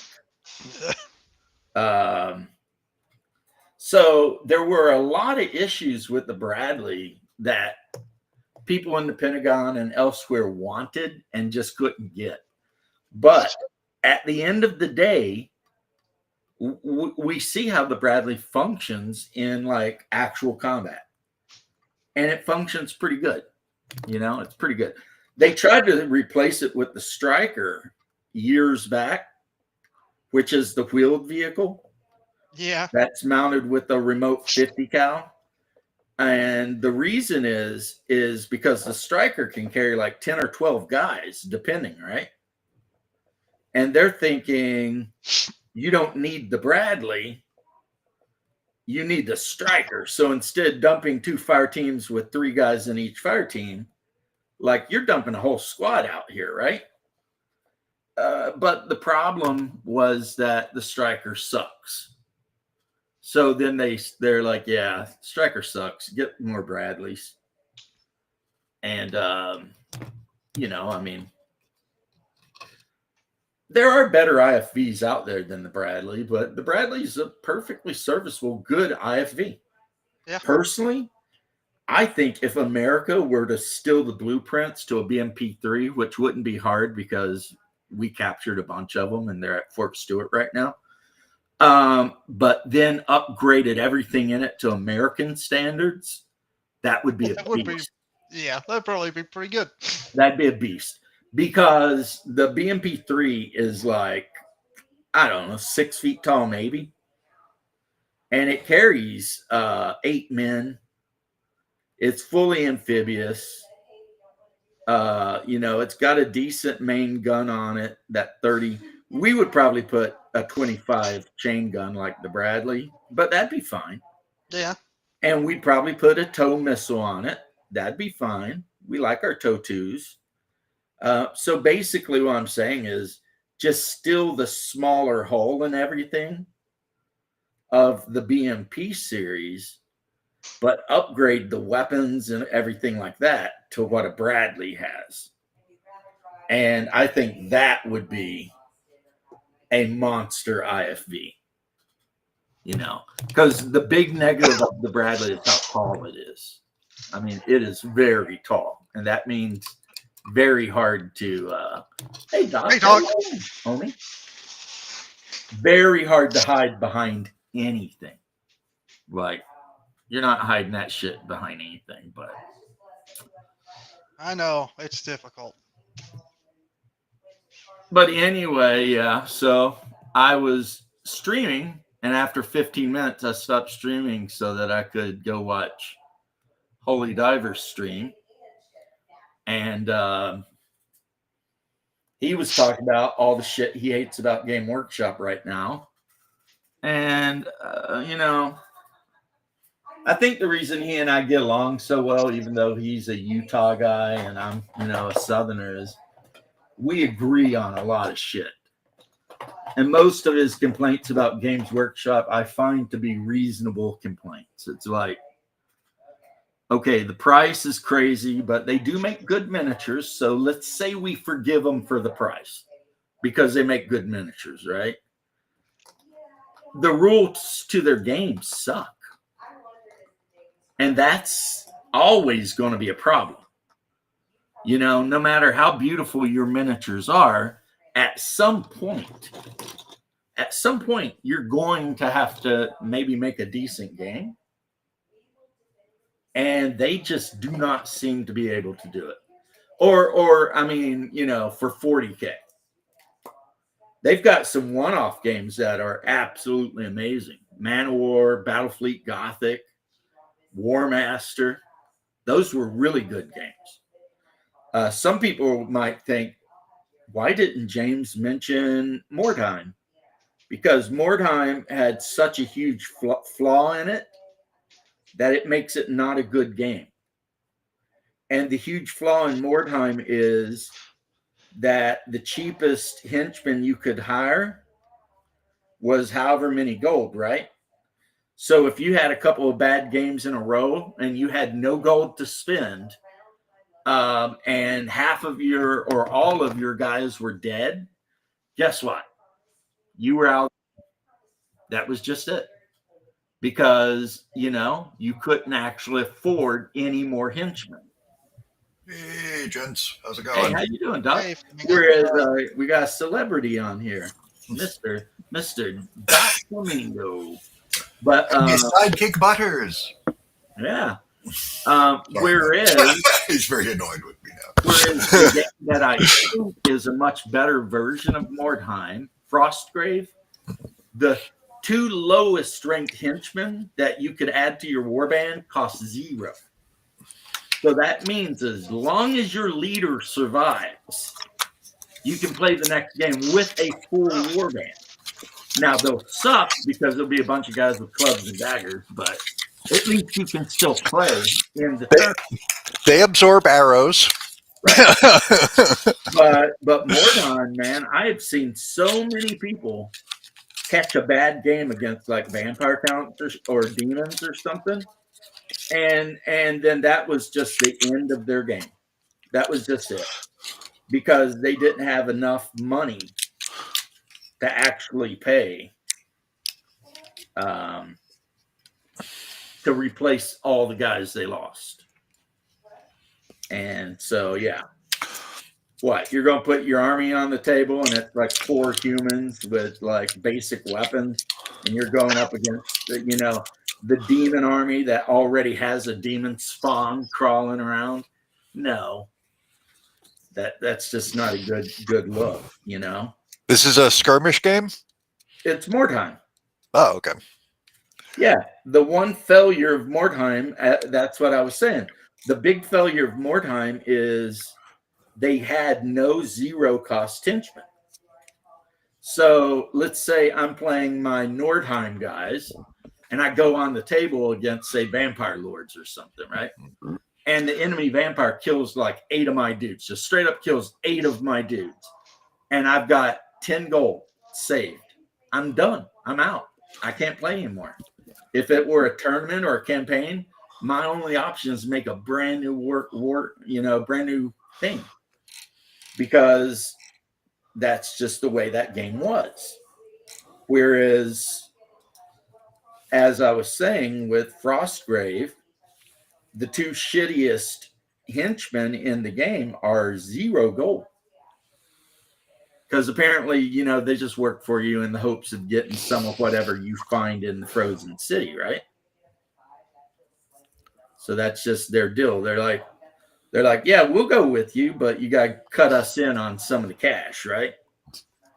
And then if you play your cards right, you can go from almost getting completely wiped out to like kicking ass if you're a good player, and you get a little luck on your side, right?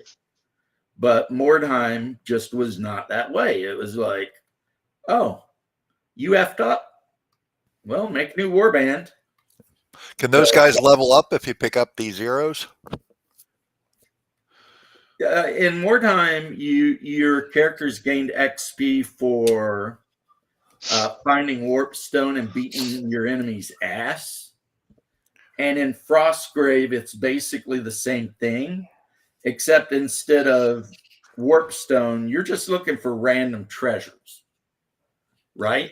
And at the end of the game, when you're figuring out who all gets what, you actually roll on a big table to see what you found. It could be a mage scroll that you could add to your repertoire. It could be a bunch of money. It could be a magic weapon. You might find a +1 sword, and you have the option, if you wish, to give that +1 sword to one of your characters, or to keep it on your wizard, because he can use swords. And the only negative is once you give the sword to a henchman, I mean, you can't take it back. So if they get killed, it's gone? Yeah, they get killed. It's just done. But I mean, if you happen to have enough money to hire a knight, which is a heavily armored dude with a shield and a sword, right? And you have a magic sword laying around, hand it to that dude. Just be careful, pick your fights, and he'll do good. But I mean, that's another thing about Frostgrave. There's like 50 types of henchmen you can hire, and they all do different shit. And also you can pick where your base of operations is. And depending on where your base of operations is, it does like different things, so you can like hire a crow master, and it's like just a guy. He's not a great fighter, but he's got crows, ravens that you can use to spy on stuff. And you can buy hounds, so you can have a hound master and literally like sick your war dogs on the enemy gang if you want. Like the Kentucky police did just recently to Cincinnati protesters. Well, I mean, like the guy I was watching the video said, get ready for some culture shock. Because a bunch of hippies thought they'd march across the bridge from Cincinnati to Kentucky to protest some bullshit. And as soon as they crossed that line into Kentucky, they got worked. I mean, the cops from Kentucky are like, nah, we're not having it. And then, of course, the protesters are like, I can't believe this. Blah, blah. It's like, bitch, go back to Cincinnati. No one wanted you over here. Take your ass on, So, yeah, that's a thing. They're putting the dogs on them. Well, the new rule, like they had that, she's like a fat Hispanic bitch running and screaming, you can't arrest him. He's a U.S. citizen. And the cop's like, he cut the tires on a federal agent's car. He's going to jail. It does not matter if he's a U.S. citizen or not. And then she's crying on he didn't do anything bad. She should have went to jail too because she was standing next to him when he cut the tires. Yeah, pretty much aiding and abetting it. Yeah. But they were U.S. citizens, and everybody's like, ICE arresting U.S. citizens. Well, let me tell you a story. If you run up on a cop and you do some bad shit, it don't matter what your citizenship status is. You're going to get your ass whipped. You know, that's just the way that shit works, right? And this fat chick, and of course she blamed it all on race. If he was a white guy, they never would have arrested him. And it's like, so what you're saying is if he's a white guy and he ran up and cut the tires on their patrol car, they would have been, oh, you're a white guy. Go on your way. It's okay. No. The answer to that is no. You would be going to fucking jail. So I hated that. Like, and of course the media tried to like cast it in such a way that she was trying to ride on her victimhood, but then the actual story came out and people were just like, yeah, nah. You know what I mean? Like, nah. Typical shit. Yeah, they're getting all mad. They're like, I can't believe they're arresting U.S. citizens. It's like, you ran up and punched him. What do you think is going to happen? It's like these people that are protesting, like, protest the Florida way. Stand peacefully off the road with your sign until you're tired and go home. But running up at cops and shit, that is not the Florida way, and it shouldn't be nobody's way, because down here you run up at a cop acting that way, you're liable to get shot. I mean, Oh yeah. You know, they'll empty that Glock right in you. You know, that don't do shit. But what's happening is the new rule came down from up above that not only are they out to get like illegals, but if anyone tries to stop them from capturing the illegals, they go to jail too. You know what I mean? Oh yes. So you're likely to get shot by anyone in Florida acting like that. Yeah, that's true. So everyone goes to jail. Jail for everybody. They can send your ass down to Alligator freaking Alcatraz. You can hang out there with the herpes monkeys, whatever, you know. But here's what amazes me. These are Americans that went through the American legal system, and they think they can literally cut the stems on a cop car's tires and get away with it. And it's like, where did they learn this? You know, it's, you know, no, you're not. That's what you just did is a federal felony. Minimum, you're looking at probably 5 years. So, I mean, I hope it was worth it, you know, to make your point, even though you yourself are an American citizen born and raised and had nothing to do with anything. You just decided you wanted to jump in.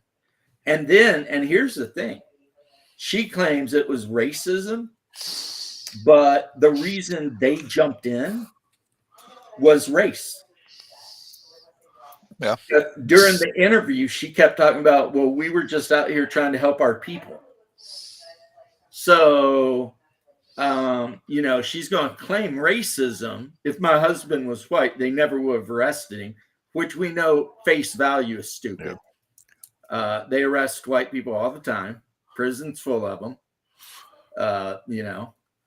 And then says they were only trying to protect their people. And that leads me to believe, are we in the middle of a war? Like no one told me we were, but we actually are. Because her people, as opposed to Americans. Yeah, exactly. You know what I mean? It makes me wonder, like maybe they should all be booted out because apparently they feel more loyalty to their ethnicity than they do the nation they live in, which is, if any other group did that, people would be raising hell about supremacy, Yeah, like course. if black dudes did that, they would be like accused of being Black Panthers and black separatists, which do exist, but whatever. If white people did it, that would just be straight up white supremacy, and the FBI would have to lose their mind trying to hunt down all the white supremacists. But this Mexican chick's doing it like right on national TV and no one's even blinking. And I'm just like, no. I mean, you're a citizen of the United States. You are not a citizen of Mexico. And no, you're not an Aboriginal person. And no, California never belonged to you. And we conquered Mexico twice and gave it back because it wasn't worth keeping. And then we bought Mexico for probably $27 and some tortillas or something. Because, I mean, you don't hear the French getting all pissed off saying that everything in the central U.S. from Louisiana up should be France again.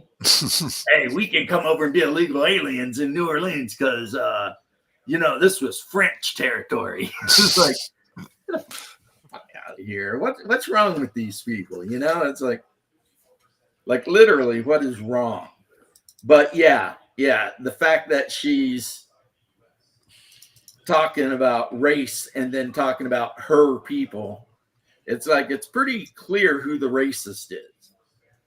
And it's not the ICE agents hauling your husband away because he thought it'd be a good idea to flatten their tires. And you stood there and watched him. Like somebody should pull her aside and say, look, in the future, because you're this dude's wife, when you see him getting ready to pull just an incredibly retarded move, maybe you step up and say, don't do that, baby. We got kids at home. Maybe just step up like that. You know what I mean? Be gentle. Don't be bossy. Just be like, baby, are you sure this is a good idea? Because if they catch you, you're going to prison. And I'll miss you. I mean, I'll divorce you and marry someone else, but I will miss you. But no. She never even, see, that's why I love my wife. If I were out somewhere and I started acting like a retard, my wife would be like, what are you doing? Why are you being a retard? You need to calm down. What? You say you want to cut that cop car's tires? She'd be like, you're insane. I'm leaving. I'm getting the car and leaving. You do what you want. I guess you'll go to prison. And at which point I'd be like, yeah, I don't think I'm going to do that, because now that you put it that way, it doesn't sound like a lot of fun, right?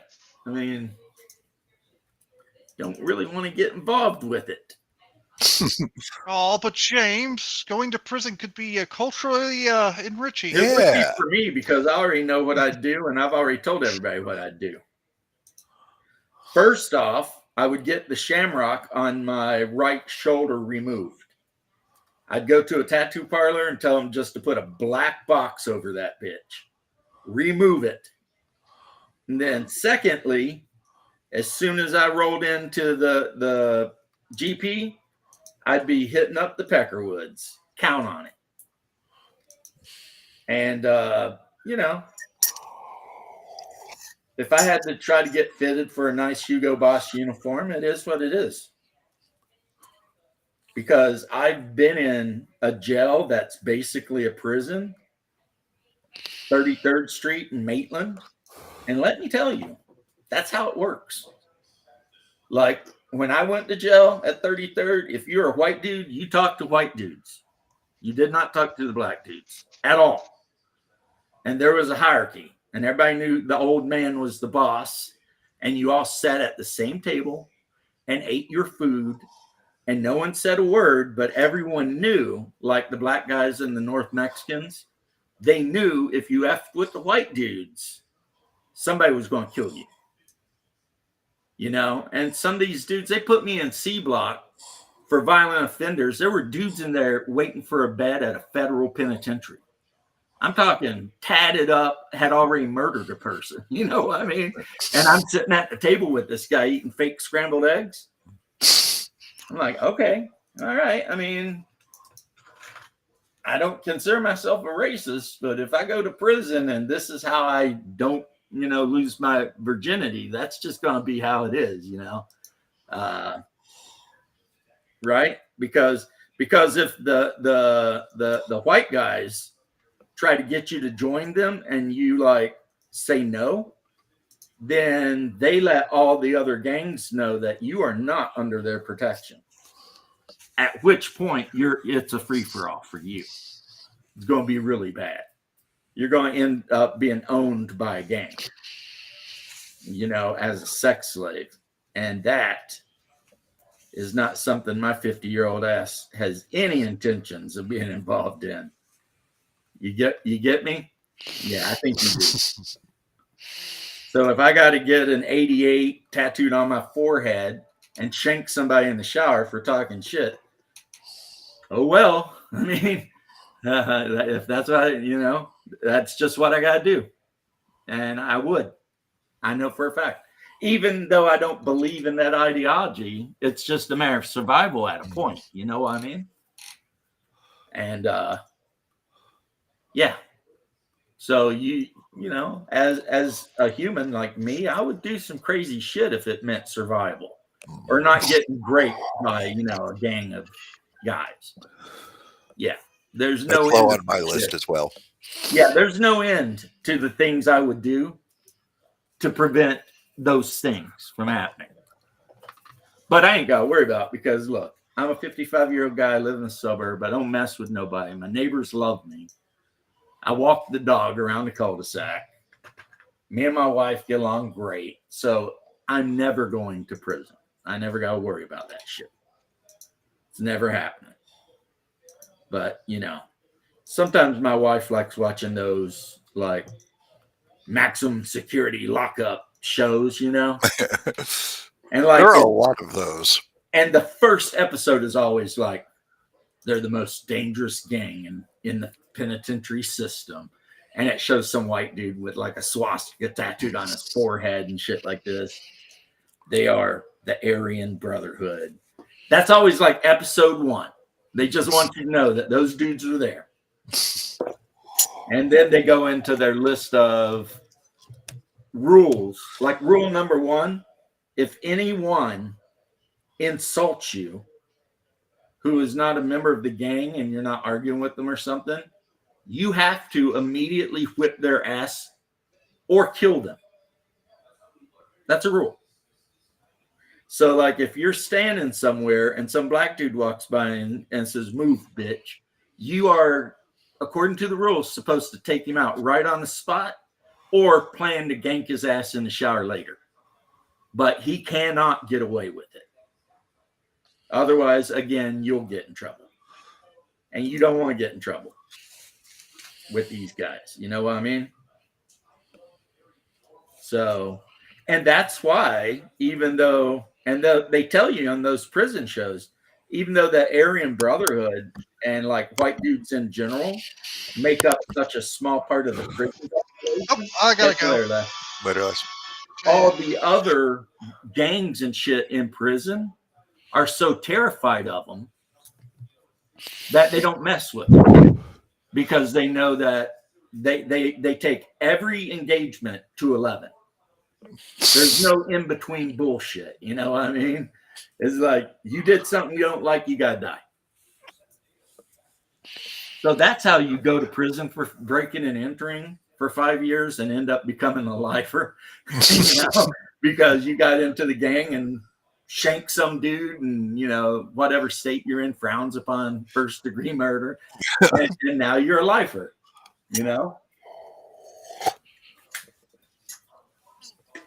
The other thing about them too is they've been known to hit people outside of prison. So that's also a thing you got to worry about. Let's say you're like a gangbanger and you're doing your gangbanging thing in prison and you think you can't be touched. Your cousin Ray Ray can, though. And with a phone call, somebody out there we'll make sure he does. And then you'll be sitting there and get a call from your mom letting you know that your favorite cousin, got taken out in whatever way. And, yeah, those guys are crazy, man. That's why not going to prison is very high on my list of things to do. Yeah, I can't understand these guys that want to live that hood life. Staying around taking pictures of themselves flexing with like an AK-47 or some shit. And if you're considering prison, try taking a Carnival cruise first to see how you like it. Yeah, see how you like that. Because, yeah, these guys trying to be hard, these hood rats showing off their AKs and shit. It's like, bro, when you go to prison, you're going to do laundry and be somebody's bitch. You need to stop. Just calm down. Because your future does not look good if you keep that up. But we had those guys when I lived over in the black and whites in the hood. And because I lived in like public housing. And me and Hungar and our bro Tony were the only white people who lived there. Literally, it was the black ghetto. And it was all government housing. They call it the black and whites in McLaren Circle. And I've told this story before, though. Other than Hungar sleeping with like every woman in the hood, or at least on our street. I mean, if we were going to get in trouble with any of the bros, it would have been because of Hungar's predilections. Man, they thought we were crazy. Like, they wouldn't mess with us for no amount of money. They were convinced we were just insane. Like, we'd be out in the front yard practicing SCA combat, which if you know, but it's basically in full armor beating the shit out of each other with 1.5 inch thick rattan wood sticks. And rattan is like bamboo except solid. Yeah. And the hood rats would drive by and they would stop and watch us. And then, like, when we'd get done, they'd be like, just laughing and be like, damn, you white boys is crazy and shit. and we'd be like, hey, you want to join us? And they're like, no, man. and we'd be like, all right, catch you later. And they'd be all like, peace, man. And then they'd bump on down the way because they never seen any of that shit. Like that Tom McDonald, this is some white people shit. They ain't never seen it. They didn't know what, it's like in their mind, they were like, why would in the year of our Lord 2003, why would a white guy put on 90 pounds of armor only to stand out in the Florida heat and beat the shit out of some other dude who was trying to do the same thing? Like, to the black mind, I don't think that registered. They were just like, what in the is this? And they were always really nice. Even like the straight up gang bangers, you know what I mean? Like the dudes that were probably members of Black Disciples and shit like that. Because we didn't do drugs. So our interactions were always in passing, So we had nothing to worry about from these guys. And also they knew we were as poor as they were, if not poorer, because at least they were getting benefits and we weren't. We were having to work and shit. So no one broke into our house because they had better shit already. So it's just like, yeah, that's why when I hear people talk about, and I'm like, I don't know. I lived in the hood and they treated us okay. They were 100% okay with us, but then again, they did think we were crazy.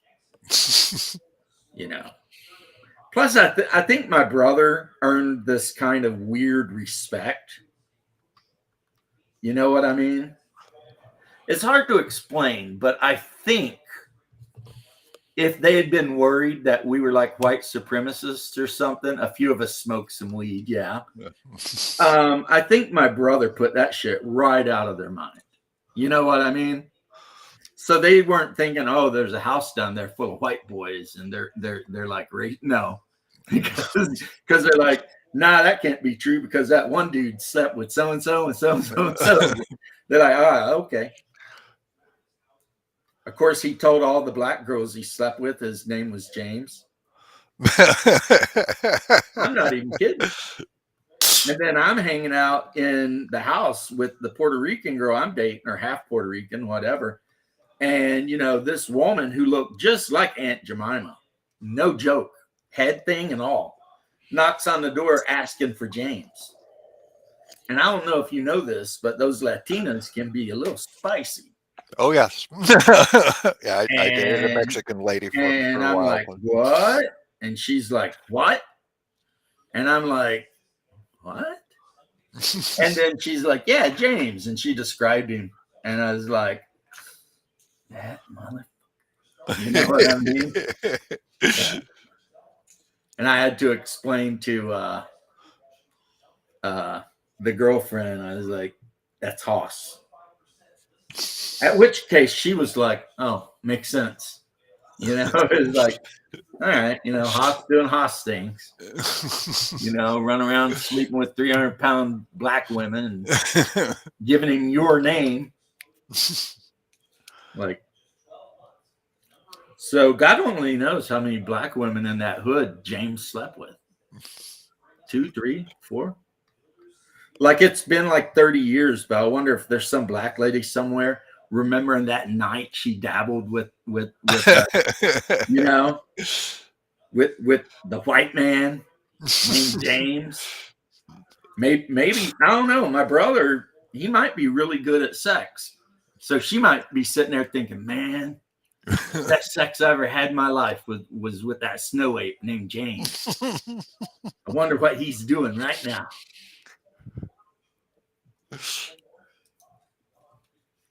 Also, my brother has a medical condition. I mean, he's got every medical condition now, but when he was younger, he had a special medical condition that required him to buy special underwear that were like basically prescribed to him by the doctor. And I think that's another reason that the sisters liked him so much. Because I don't know where he got it from, because I did not get that gift. But that motherfucker got the gift, you know what I mean?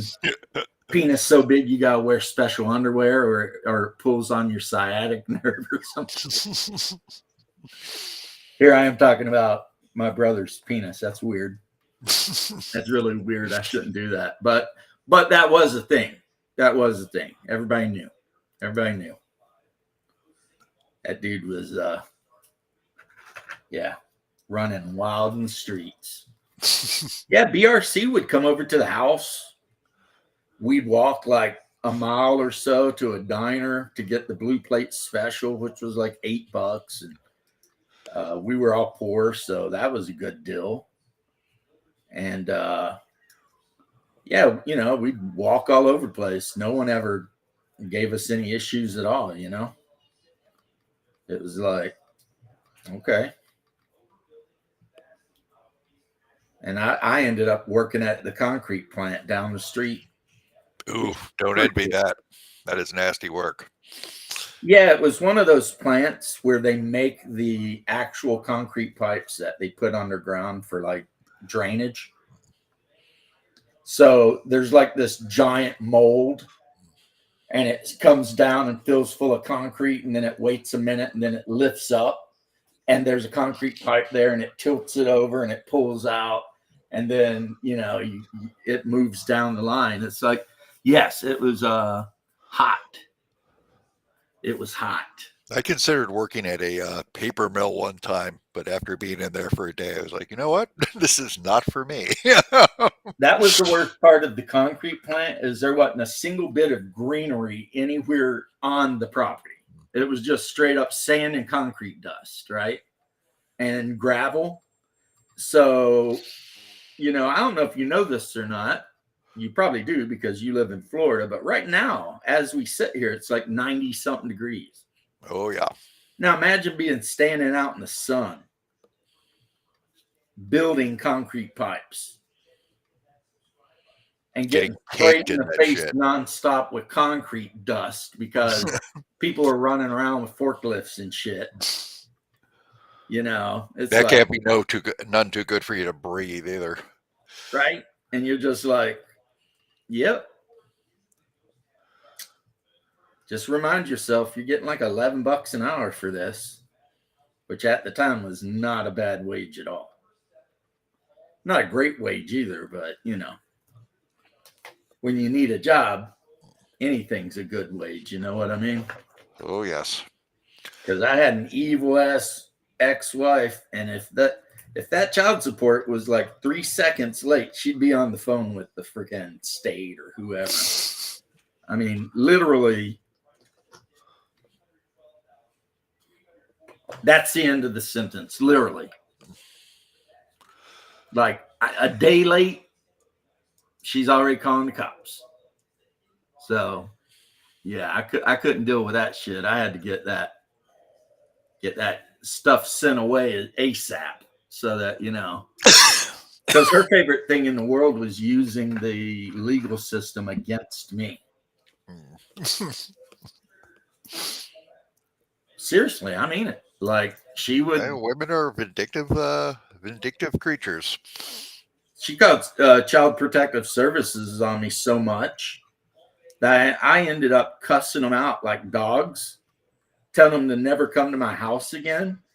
The Child Protective Service woman was like, we can call a sheriff, right? And I was so mad. I was like, I don't give a fuck. I was like, you are only being sent here to harass me. You know that. This is like the 6th time you've been here. I was like, you've never found anything. At this point, you are harassing me. Call the sheriff then. She didn't. She just left and never came back. Because just out of the random, it'd be like, you got a call that you were taking a nap and your kids are here. And I'd be like, well, first off, I wasn't taking a nap. And secondly, my kids are 12 and 13. So what are you talking about here? You know what I mean? It's so good when they moved in with me permanently, man. I still had to pay child support though. Really? Even when they're living with you? That was the deal I had to make. That's fucked up. Because I was fighting with her about it. And she agreed to sign over everything. But I still had to pay child support until the youngest one turned 18, which was 5 more years. And I was like, done and done. Paperwork was signed. So I paid child support on the youngest one, not the oldest one, even though she lived with me and I took care of her. And I considered it a blessing because I never had to deal with that evil bitch again. You know what I mean? There was no more having to go over there and pick my kids up and listen to her bitch. And then, dropping them off because there was always some excuse for why she could never pick up or drop off the kids, even though according to, the paperwork, she was supposed to. Yeah, they're very one-sided about enforcing that stuff. Yeah, and oh man, one thing she used to do I hated is every time we bought the kids really nice things, like my wife would take them out and buy them like nice clothes and stuff for school. They'd always end up taking them to their mom's house, and then we'd never see them again. And their mom would send them over to our house dressed up like hobos. So then if we wanted to take them out to dinner and shit, we'd have to buy them clothes because, and it's just like, I mean, anybody that's been through that system, they know. I don't have to go on about it. It is a wild system. And then I was working for the fire department and finally paid it off, and they sent me the paperwork. You've paid it off. You're awesome. Blah, blah, blah. Thank you for, the extra $25 a month that went to the reimbursement company, And so I'm like, cool, right? And then like a year later, I get this phone call, or I got a letter from child support saying that if I didn't pay child support, they were going to suspend my driver's license, which would have been the end of me being a firefighter as I drove the rescue. Yeah. And I called him up, and he started talking to this guy, and he's like, yeah, our records show you owe blah, blah, blah, this and that. And I'm like, well, I've got paperwork in my hand right now saying I don't owe you shit. And we went back and forth with it, and eventually he agreed it must have been some kind of clerical error, and he fixed it, and I never heard from him again.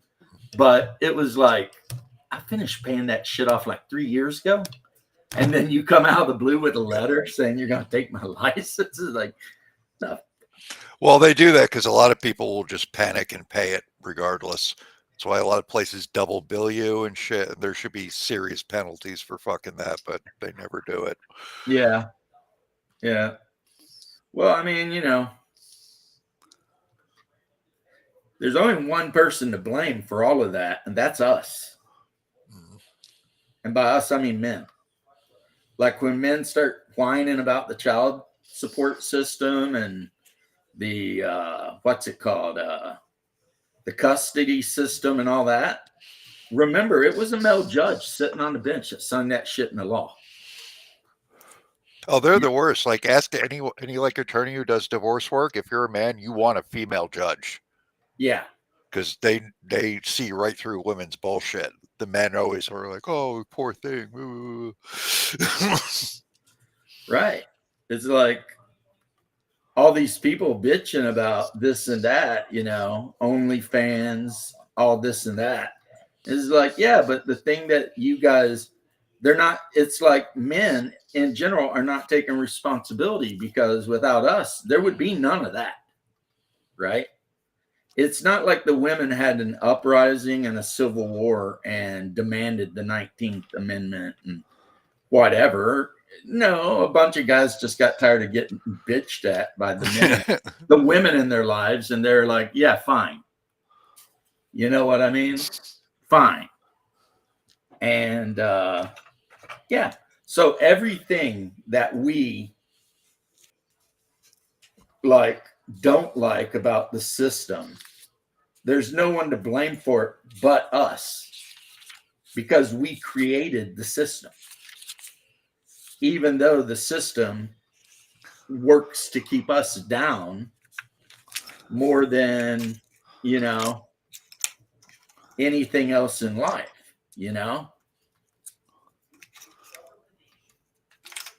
It really is a weird situation when you think about it. It's like we beat up cave bears and mammoths, and then eventually made houses and stuff. And then we turned over 100% of the power. 100%. We just decided, I mean, foolishly thinking that would shut someone up. that's what I always say. Like, if like we had been born like a species that budded for reproduction, we probably wouldn't have developed much past the Bronze Age. The world would just be a bunch of men wandering around the woods with like a spear and an axe, maybe a bow. Yeah, good enough. Good enough. Oh, it's getting dark. I guess I better go to fire in a lean-to. Because, I mean, men don't really need much, We pee standing up, and we can survive a lot of shit. So, I don't even know if we'd form a civilization, or if we just formed little groups that kind of hung out a little bit because they liked each other. And Maybe you'd go over to Ooga Booga's house and bullshit around about something you saw, some kind of shiny rock or something, or ask him for help because Bigfoot's been coming to your hut and throwing rocks at it. I mean, that would basically be the human experience. You know, Grizzly Adams would be the pinnacle of civilization. Or not even Grizzly Adams, that old mountain man that had the mule named Number 9. Well, yeah, what was his name? I can't, because Zebediah or something like that. Yeah. He had like a biblical name, like, Yeah. or because Zachariah. the show actually starts out, I think the first episode, he's like telling the story because Grizzly Adams is already dead. Yeah. Is that like, yeah, I used to watch that a lot when I was a kid.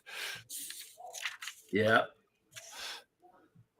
And yeah, that dude would always wander down from the mountains, whatever the hell he was doing up there with Number 9, and they'd stop by Grizzly Adams to see what he was up to on their way through, you know.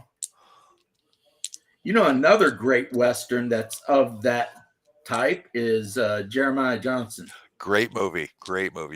Based loosely on a real guy. Really? Yeah, he got into some basically one-man war with the local tribe. Do you know who else like- did that? But it's like real history. Daniel Boone. Yeah. Some tribe, I forget what the tribe's name was, kidnapped his daughter and her friend. And Daniel Boone's daughter was named Jemima Boone. And it pissed him off so bad that he took his big ass knife and his musket out and started getting rough with them. And they ended up giving the ladies back unharmed and promising never to mess with him again. Because, I mean, I don't know. I mean, it's like you would think because it's their lifestyle that they would be really good at that kind of fighting.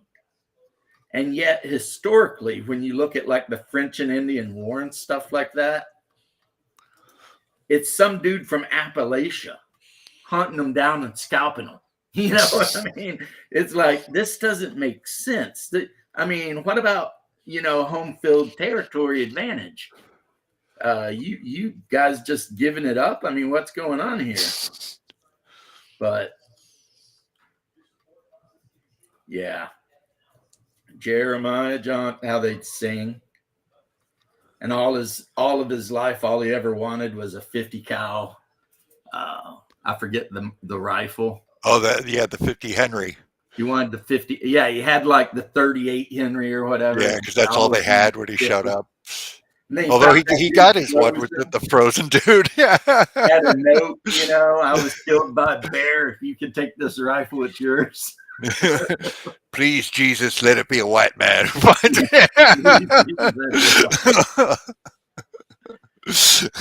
Yeah, I mean, you know, okay. All right. So Jeremiah Johnson got him a new rifle. And then they killed his squaw and his stepson or something. So he had to go on a murderous path and start killing all of this. But, and BRC, you're right. You're right. I know it took me a while to acknowledge you, but yeah, you're right. But then again, I don't know. Would I be different in his shoes? It's hard to say, man. Yes, that's right. It was the Hawking. The Hawking rifle, yeah. And he really wanted that 50K, and he finally got it. But those guys, those Indians there, whatever tribe they were, Lakota or whatever, they were not the nicest of guys. They were constantly trying to catch him out and ambush him and kill him and shit. So it's not like, you know, this guy decided to just go on a murderous path. And then they burnt his wife alive. I mean, so when he started hunting them down and killing them, I mean, they had nobody to blame but themselves. They wanted to play rough. Yeah, they wanted to play games. They found out.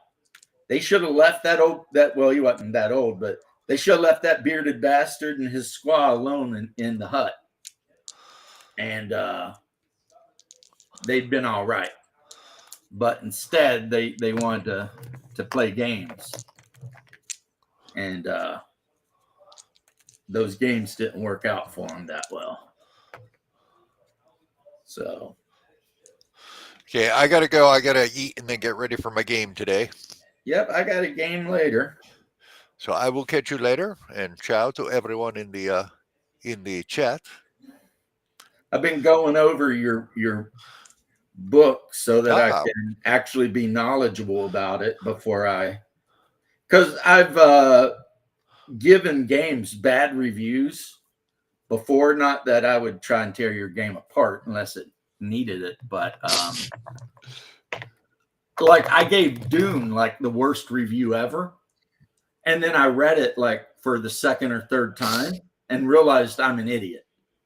It's actually an incredibly playable, good game, and you can make the exact character you want. Yeah, I've been thinking about looking at that. I mean, I'm not a fan of the what is it, the 2D20 system it uses. I like it, but then again, I loved Conan.